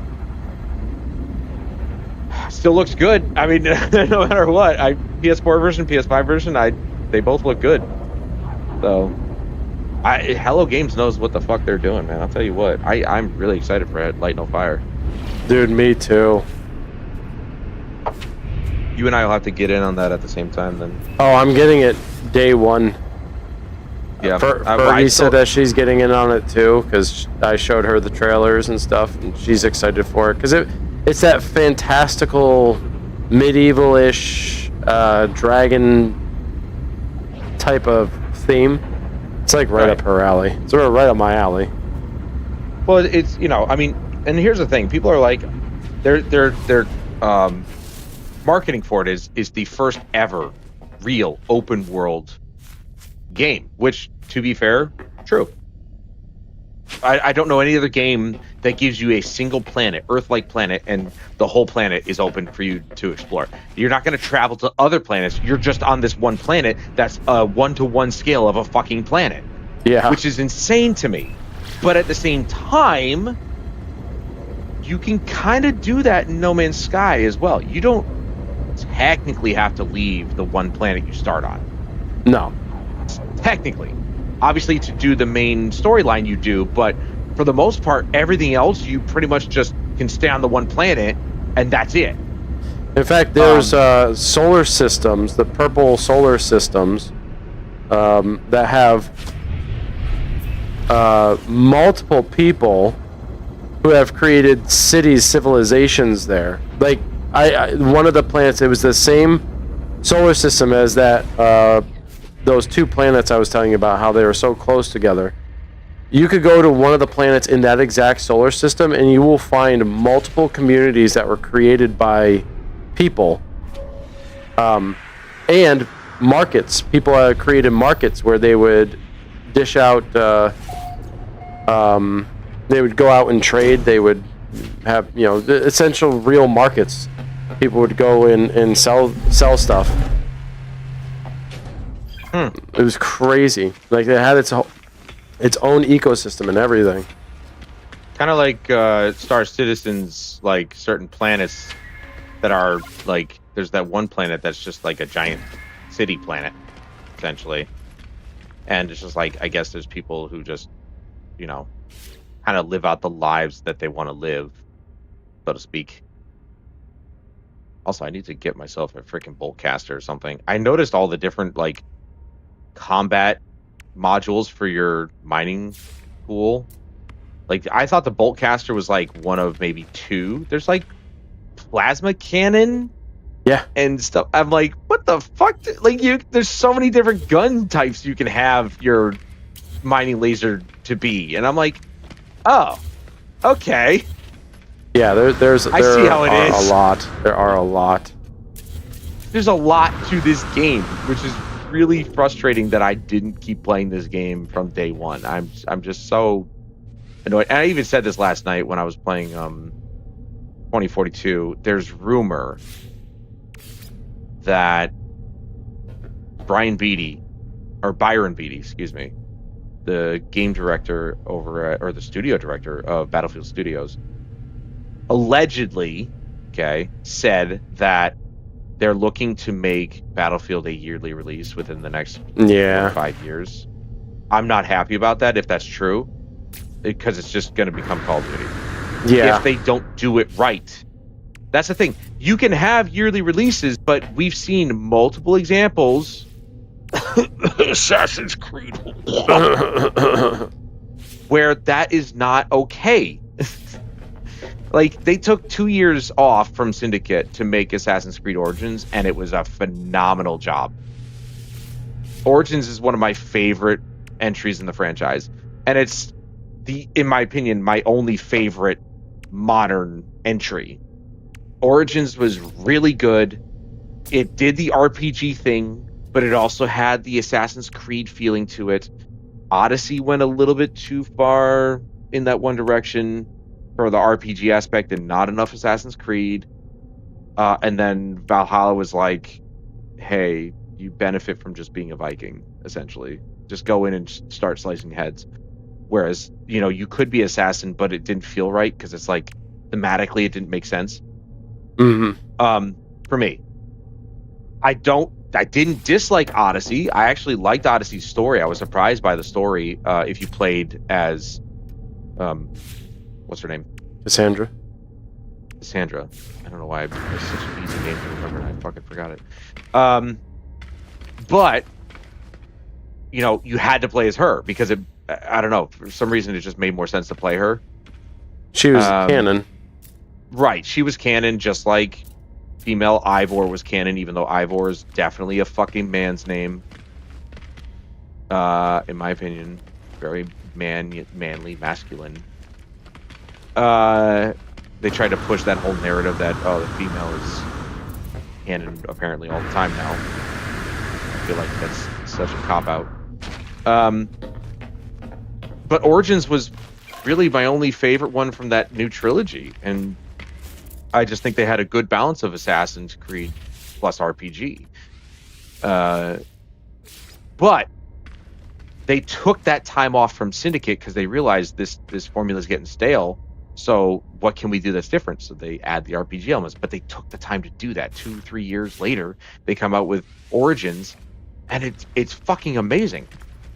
And then they overdid the fucking RPG aspect, and now they can't let it go. And it's just like, there's no Assassin's Creed to it. Now Shadows is out, and the only way you can make it feel like Assassin's Creed is if you play Naue, and that's it. You play as Yasuke, and it's like it's back to Valhalla again. You just brute going in, destroying things, which is fun, I guess. But I don't play Assassin's Creed to be a brute. They tried to do that with Syndicate, with Evie and Jacob. Jacob was the brute, Evie was the assassin, really, technically, if you want to get pedantic. But if you wanted to play one or the other, they were both there. Granted, Shadows has that, but who the fuck wants to play a brute in feudal Japan with ninjas? It doesn't make sense. You're a ninja. You're supposed to be stealthy and kill people from the shadows, like the title says. So it doesn't make sense to me. And I don't want Battlefield to be a yearly release. This last 4 years, first of all, has given me an opportunity to get through 2042, getting all the weapons to tier 1, and it's been fun. But it's given them time to make Battlefield 6, and oh boy, is Battlefield 6 really good. Like, it took them 4 years, but that 4 years was so crucial, and the beta was phenomenal. They have little things to tweak here and there, just little things. But overall, those little things, not even a problem in the grand scheme of what they're doing in Battlefield 6, and it's the most Battlefield game that Battlefield has felt in years. Yeah, so people say. Yeah, and so it's like, why would you tarnish that with a yearly release cycle? Why are you going to follow in the footsteps of Call of Duty? You see what's happening to them. nobody gives a shit about Black Ops 7 because Black Ops 6 just came out last in October. Like, why? Why would you do that? It's so fucking stupid. Just leave it at a 4 to 5 year cycle. It gives people time to play the current game, really get into it, really get everything they want done in it done, and then after 4 or 5 years, then bring out the next game. Can you imagine if Call of Duty just said, fuck it, we're going to be on a 4-year cycle? You know what game we'd be on? Probably Black Ops 3. Like, no joke. If they went on a 4-year cycle per game, like, we wouldn't even be at Black Ops 7. We wouldn't even have seen Modern Warfare 2019. We'd be so far behind in the number scheme that it's just like it would be a very different outcome, and I think the games would be better for it, to be honest. But Activision, billions of dollars, that's not enough. That's not enough. We got to keep making more. It's like, you don't have enough money, dude. Like, No, make the games good, bro. Like, they don't. it's so fucking You stupid. know how they are. They care about making money, as they always do. Yeah. It's so fucking bad. And I've had it. I've had it with these people, man. These companies, they just don't know what the players want because they don't listen. You know, they say they do, but they don't. EA, or I should say, Battlefield Studios is probably the first AAA studio that's actually listened to its players and said, okay, you don't like the movement the way it is, we're going to reduce it. And they did. They absolutely did. That was unbelievable. I was so fucking happy. I'm like, yeah, can we stop with the bunny hopping and the slide jumping and all that shit? 2042 proved that that's not what Battlefield players want. So stop doing it. And they said, yeah, fuck it. We want Battlefield to be grounded. So no more bunny hopping. It's like, thank you. That's all we want. We want Battlefield to be Battlefield. It's not Call of Duty. It shouldn't be Call of Duty. So this yearly cycle thing really, it can't happen. I really hope it's just a rumor and not actually true. That Byron Beatty was taken out of context or some shit like that. It cannot happen because Battlefield will just fall into the same trap that Call of Duty did. Yeah, as And- does all annual release kind of titles, you know? Madden, FIFA, take their sports games as a perfect example. EA's just drained the shit out of those games to a point where most people just don't care about them anymore. They buy them out of habit, just like Call of Duty. I don't want to buy Battlefield out of habit. I want to buy it because it's awesome. Uh-oh. Hostile ships approaching. Derelict freighter. Oh! More fighting! Woo! More space battles! We love fighting. I love space battles. Definitely. Where do I Boosh. put this? I only got one. Can't really do anything with it. High energy shield, shield strength, ion battery, shield strength. Okay. We have 2 of these.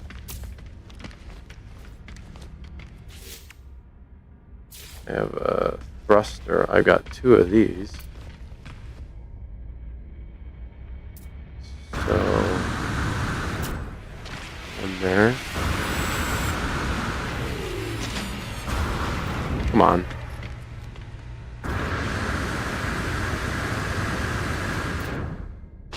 Oops.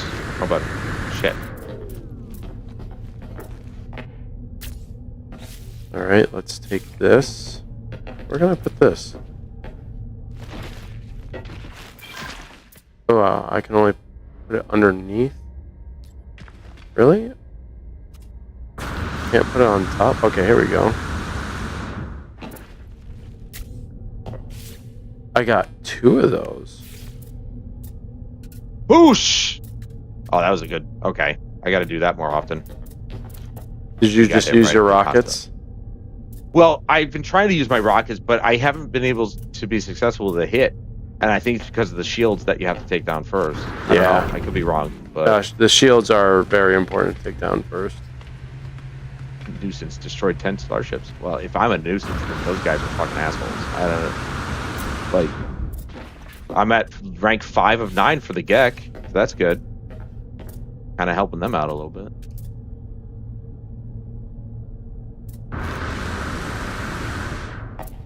New guide entry unlocked Corvette class starships.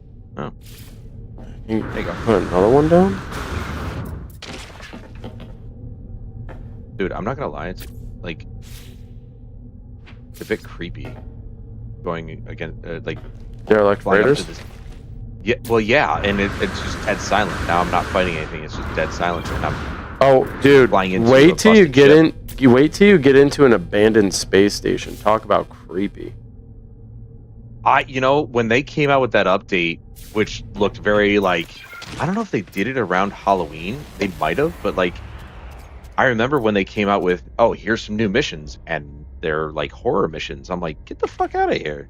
Like, what? Yeah, they're creepy, dude.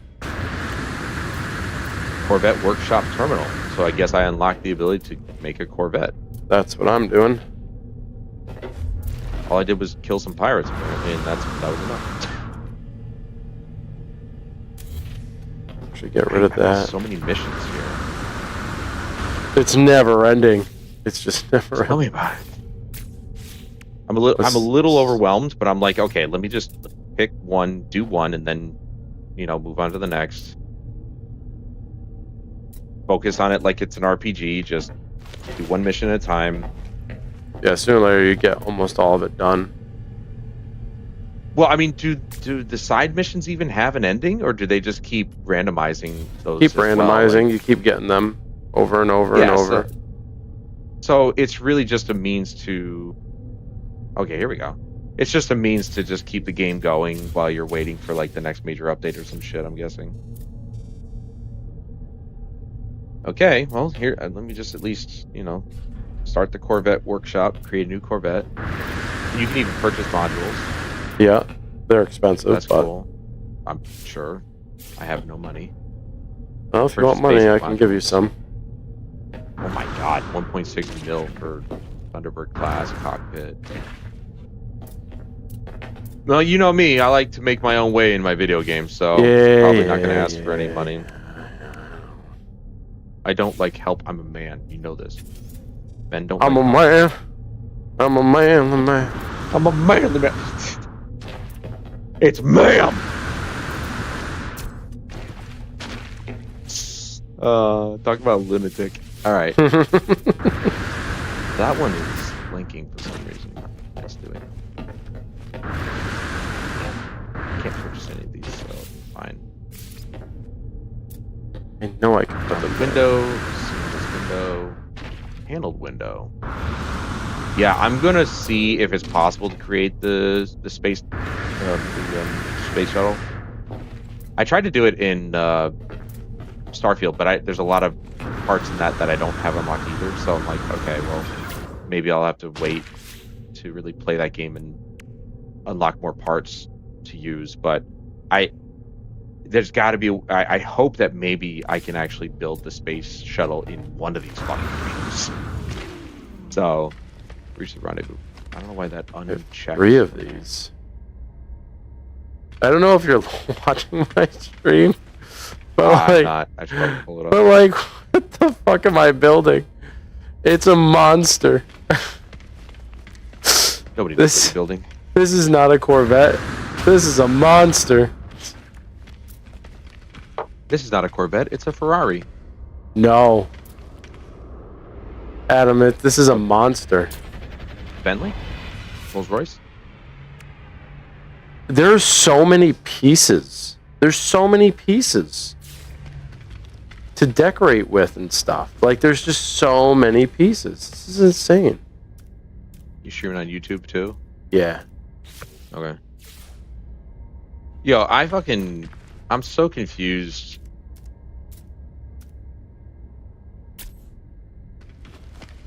This one guy left a comment on my recent Battlefield 6 PC trailer reaction. I just pulled it from my stream when I put it up. And he goes, his comment was, shouldn't isn't a real thing. It's virtue signaling. Now, all I said was they advertised 4K resolution, uncapped frame rate, and I said, shouldn't that just be the bare minimum at this point, right? Because 4K is like, pretty standard these days as a resolution. And he calls it virtue signaling, and I'm like, how so? That was my response. How so? Does he know what virtue signaling even means? Doesn't seem like it. And now we've got another guy. He goes, 4K is bare minimum, so normal is 8K. I paid $8,000 for an 8K TV, and nothing supported it. Not video, not games, nothing. Maybe 4K is the standard, but not the minimum. I don't know why he must be angry. Everything's in caps apparently. I don't know how to. That wasn't the other guy's response. This is a brand new comment. I don't know why he's yelling at me. Yes, 4K is the standard. In 2025, 4K is. Why is this a surprise to anybody at this point? I understand that 1080p is still probably the most prominent resolution on the market. There's no doubt in my mind. People are saying, "Oh no, like 1440p for sure." I don't know about that. I think 1080p is still the most popular resolution on the market, but 4K is far more prominent than 1440p. That's for sure. But I don't know. These people are getting upset over nothing. All I said was one thing, and they're just like, "What? Are you kidding me?" Roar! You're back. Yeah.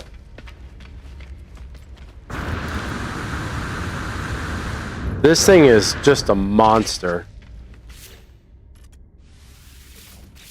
It's just a monster.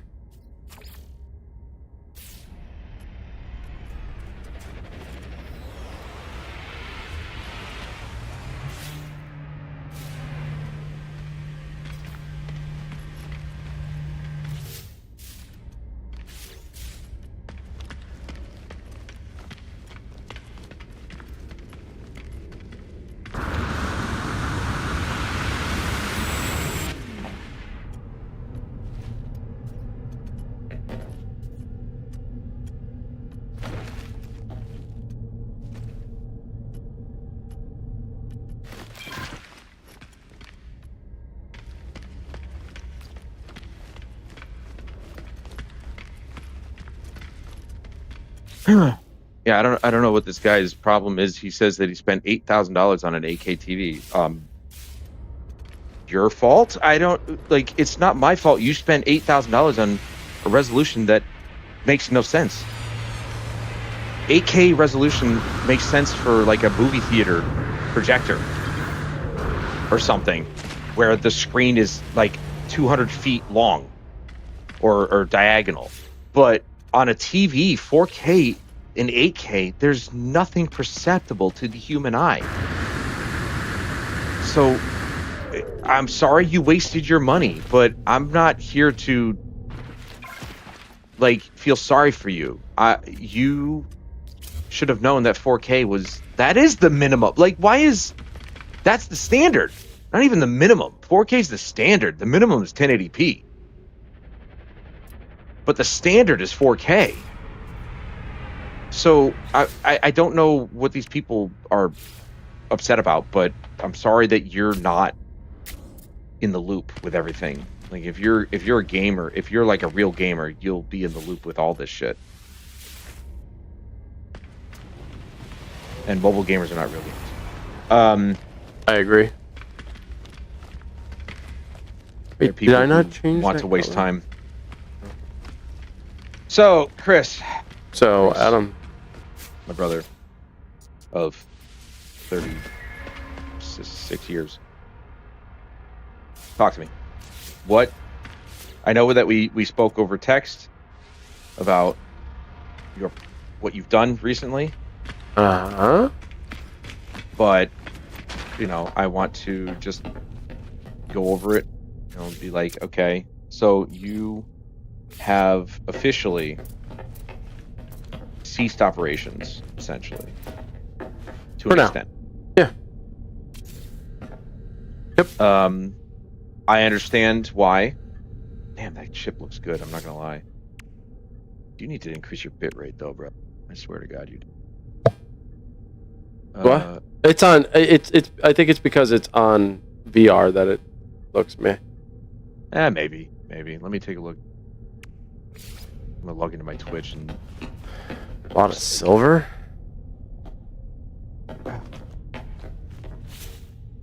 and I was asking you what you wanted to do, because you and I have the podcast, which anybody listening, working on the next episode now. The previous episode didn't do so well, but I don't expect them to just hit, because they're just, my God, these two whores are on the front channel. Cool. Can you just go Or up on the front here? front That's page, I weird. should say. I don't expect our podcast to just pop off. It'd be nice if it did, but I think it's because I labeled it as 18 plus. That's probably not going to help it. But at the same time, it kind of is. I Yeah. want to be up. I want to be upfront and transparent with people. Look, this is not for kids. This is a very, like, especially the last episode was very, the language is very loose.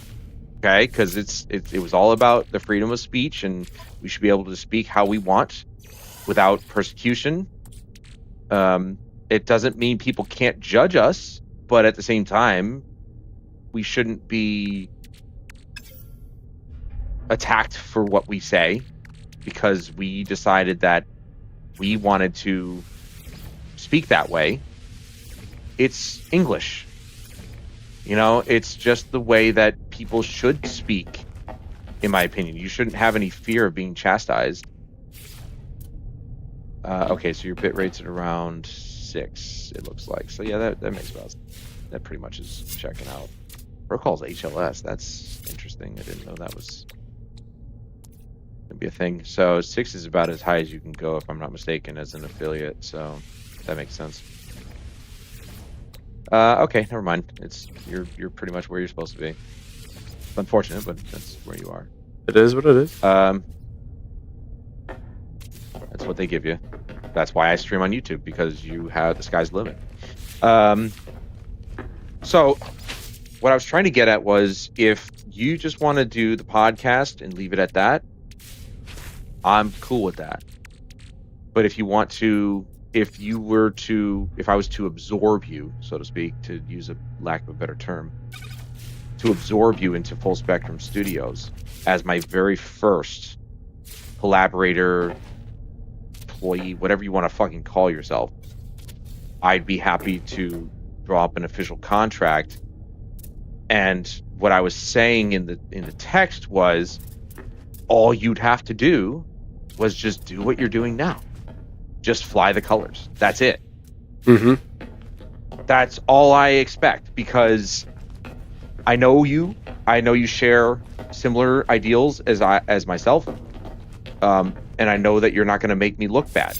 You're not going to make the brand look bad, because I know who you are. So it's not really that big of a deal to me. I don't have to drop any special stipulations for you, because you are exactly who you should be. It would simply just to be making it official that you are now Full Spectrum Studios, and you don't have to worry about anything. All you got to do is, if you want to stream every once in a while, you do it under the Full Spectrum Studios banner. If you want to put up a video, you do it under the Full Spectrum Studios banner. Hell, I even thought about having you contribute to the channel. Instead of having your own channel, which you can still have, you want to contribute like VODs, videos for YouTube. I can give you like, I think it's editor status in my channel, and you can actually, like, I think that'll allow you to upload to my channel and cool. actually contribute to the channel, whatever videos you want to make. Doesn't bother me.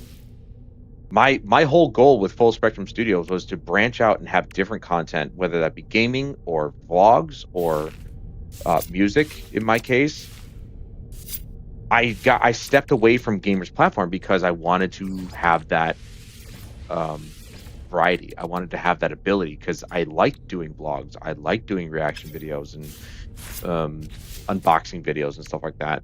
And can't really do non-gaming stuff on a channel that's named Gamers Platform. It doesn't really make sense. That's why I did it. So if I could bring in more people who are creators who would like to create content and they could contribute to the channel, that would be cool. But that's only if that's something that you want to do. If you're okay with that.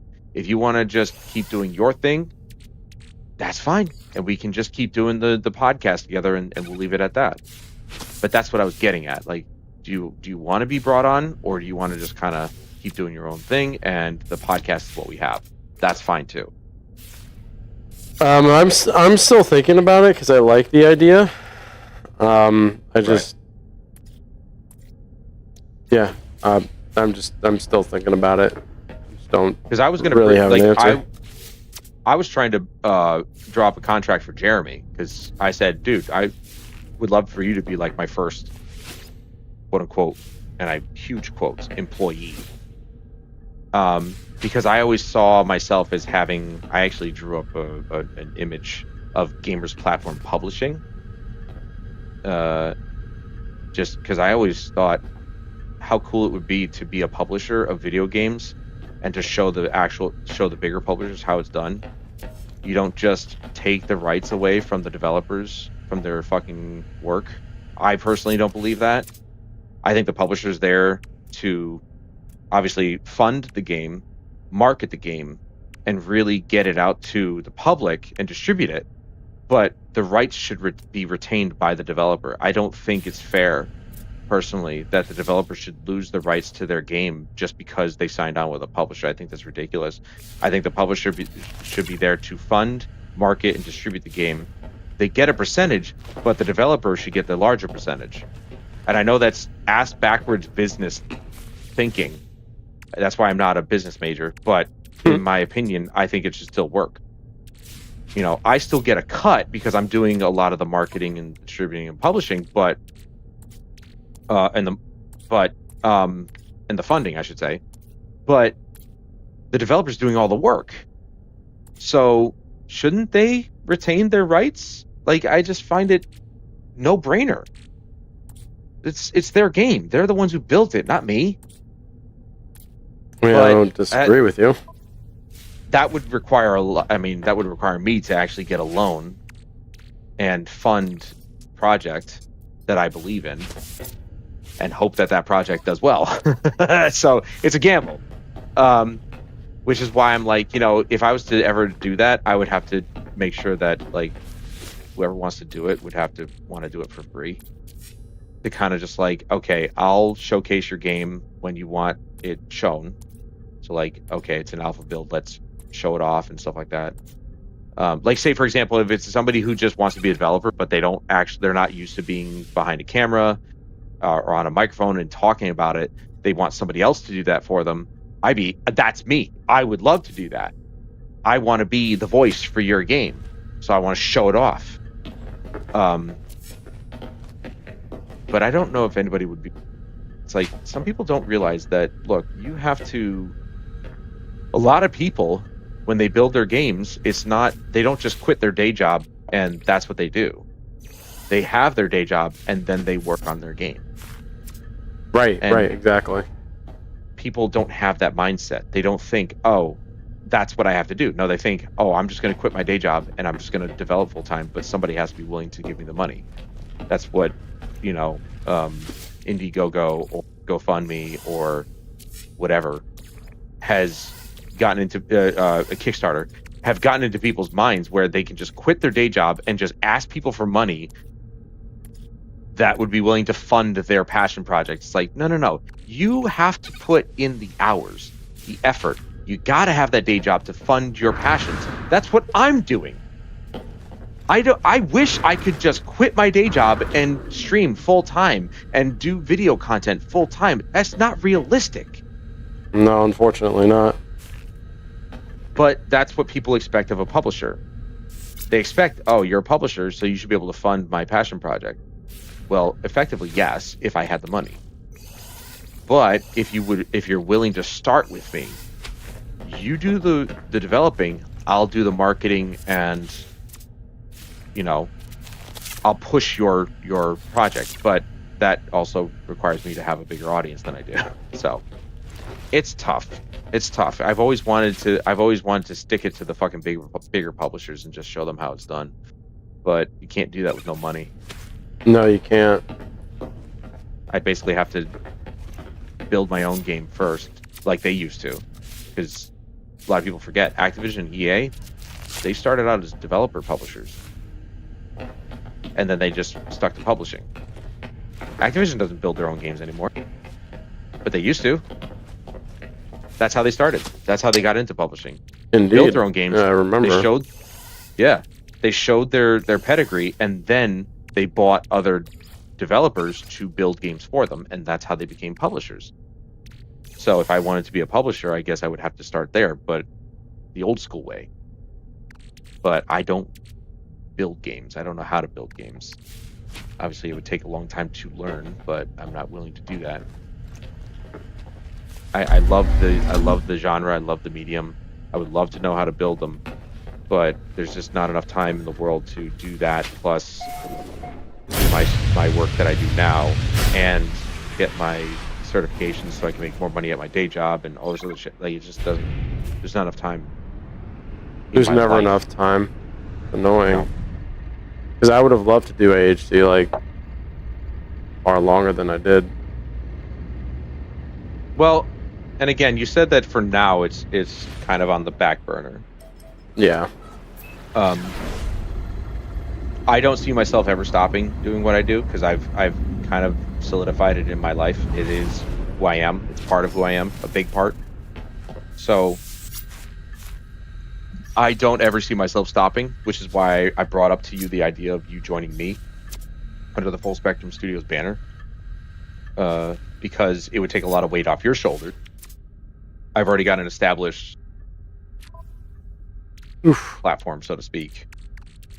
I've got a relatively established platform, so to speak. And it's not going anywhere. You know, I may have rebranded, but that doesn't mean I stopped doing what I'm doing. So, geez, what the fuck was that? That's the VR version glitch issue. Yeah, it's a hell of a glitch. Yeah, I can't even refuel this stuff while I'm inside, unfortunately.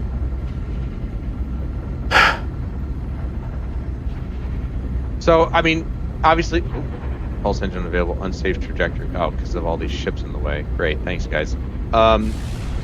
Get past them. So, obviously, not a rush. You can take your time, think about it, and I'll try and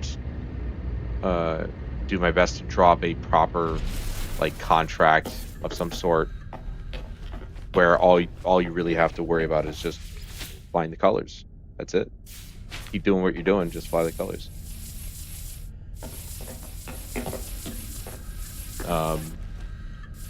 But as of right now, we have the podcast, so that's fine indeed. with me. Now, I said once a month. We can record any time. Obviously, ideally, just once a month would be the cadence. But if we've got other things we want to talk about that are sooner than a month, I'll release them once a month. But we can talk about stuff. We can do the podcast. We record anytime we really feel like it. If that makes sense. So, say, for example, No Man's Sky hitting 6.0. That could be a podcast. You putting AHC on a back burner. That could be another podcast. So, there's a couple things that we could easily do 2 episodes on, right now, but they wouldn't release until a month apart from each other, so to speak, if that makes sense. Yeah. That's what I'm talking about. The podcast would release a month apart, but we could record either a month apart or record whenever we have something to talk about. Because you see it. I put that recorded date in the podcast or in the video on purpose so that people know that this isn't current. This was recorded at this time, so you know what point in time we're talking about, so that people aren't confused. It's like, oh my god, this just came out, but it's talking about stuff that's like 6 months old. Well, that's why I put the recorded in video. It's a little bit of forethought on my part, which I'm kind of proud that my brain even thought of that. Your brain did good job. My brain did good. I was like, oh, we're going to be talking about like stuff that's really old. Might want to put a date to show people, okay, we talked about it at this point.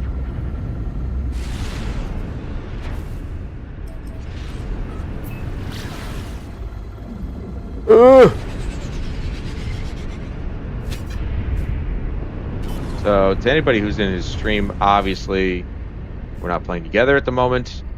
We are playing the same game. So sort of playing together-ish. Kind of. Doing different objectives, but still. I've got quite a few. Yeah, me too. It's cool though, I don't really have to call the anomaly right now, because if I want to do certain missions... That's my old base. Oh, jeez. If I want to do certain missions, I could just... I created a little cartography map in this ship.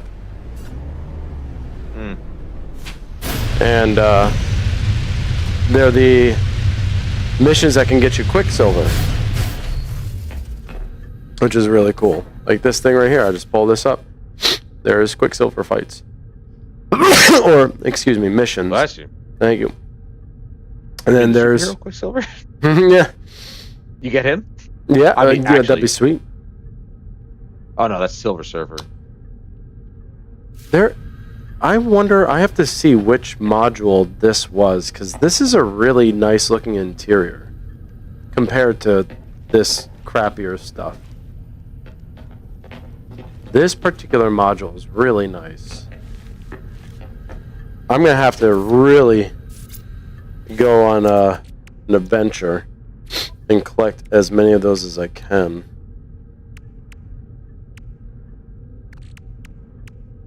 All those, wow, those were put together in a nice way. How am I still level C? I have all these Bs. So confused. Ooh. Cargo scan deflector. I should probably put that on this. My aqua jets should certainly put on. I also need, where's my radar? Here it is. A receiver. Wiring looms. Fucking wiring looms. Glorious survivor, welcome. Path to liberty shall be our own masters. Rid the crimson illusion. A sky for the strong. Guys, finished. The terminal begins printing a secure pass. Patient seems to be the voice of freedom. So it's not this random weird Gek merchant. Okay. Eat. What's this? So yeah, the last podcast barely got off the ground, but it's okay. I'm not, I really, you know me, I don't really worry too much about view count or anything like that. It's nice when things pop off, but I just like having a podcast because, like, you and I are always talking on our streams about, like, just random shit. And I'm like, you know, it'd be nice to have a place to put this. And the podcast was a good place to put it. Indeed. I was like, okay, well, not everyone may hit. Like I said, I think it's possible that maybe YouTube might have suppressed it because I put 18 plus in the title. Plus I put an emote giving the finger in the thumbnail. So, I mean, to be fair, it was kind of like an episode just saying fuck Sony for the most part. But, you know, YouTube has their own algorithm, and it'll decide when it wants to suppress things that it deems inappropriate. And I guess if you put 18 plus in your title, it really kind of does exactly that. It just suppresses it because they don't want to promote stuff like that, which is really fucking stupid. It's YouTube is an open platform. It should be promoting anything that people might want to see, not what it deems appropriate for people to see. It shouldn't be policing what it thinks people should be allowed to see. People should have the freedom to choose what they want to watch. And if YouTube isn't promoting different things, then people aren't really getting the choice to watch what they want to watch, are they? No, but They're missing out welcome on to new things. censorship. Yeah, Yay. pretty much. And the argument, of course, is, well, it's their platform. They can do whatever they want. True. That doesn't necessarily give them the right to censor just everything that they don't like. I think that's wrong on so many levels. Well, they're not They going to built- have they're not going to have a lot of happy people just because they have the right to do it. Doesn't mean that we have to sit by and like it. You know?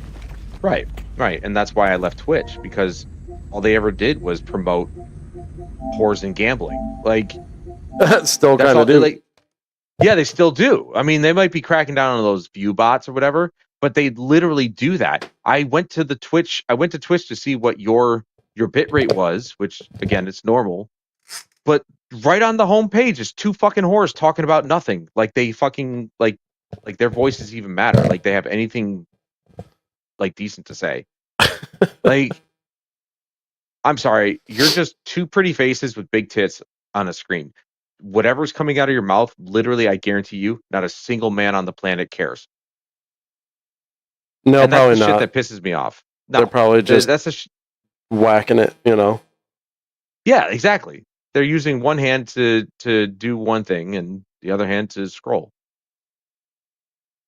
But it's like these two girls, they literally have nothing of value to say, but they're on the front page. Cool, awesome. Always. All right, It's so fucking retarded. my controllers are about to die, so I have to charge them.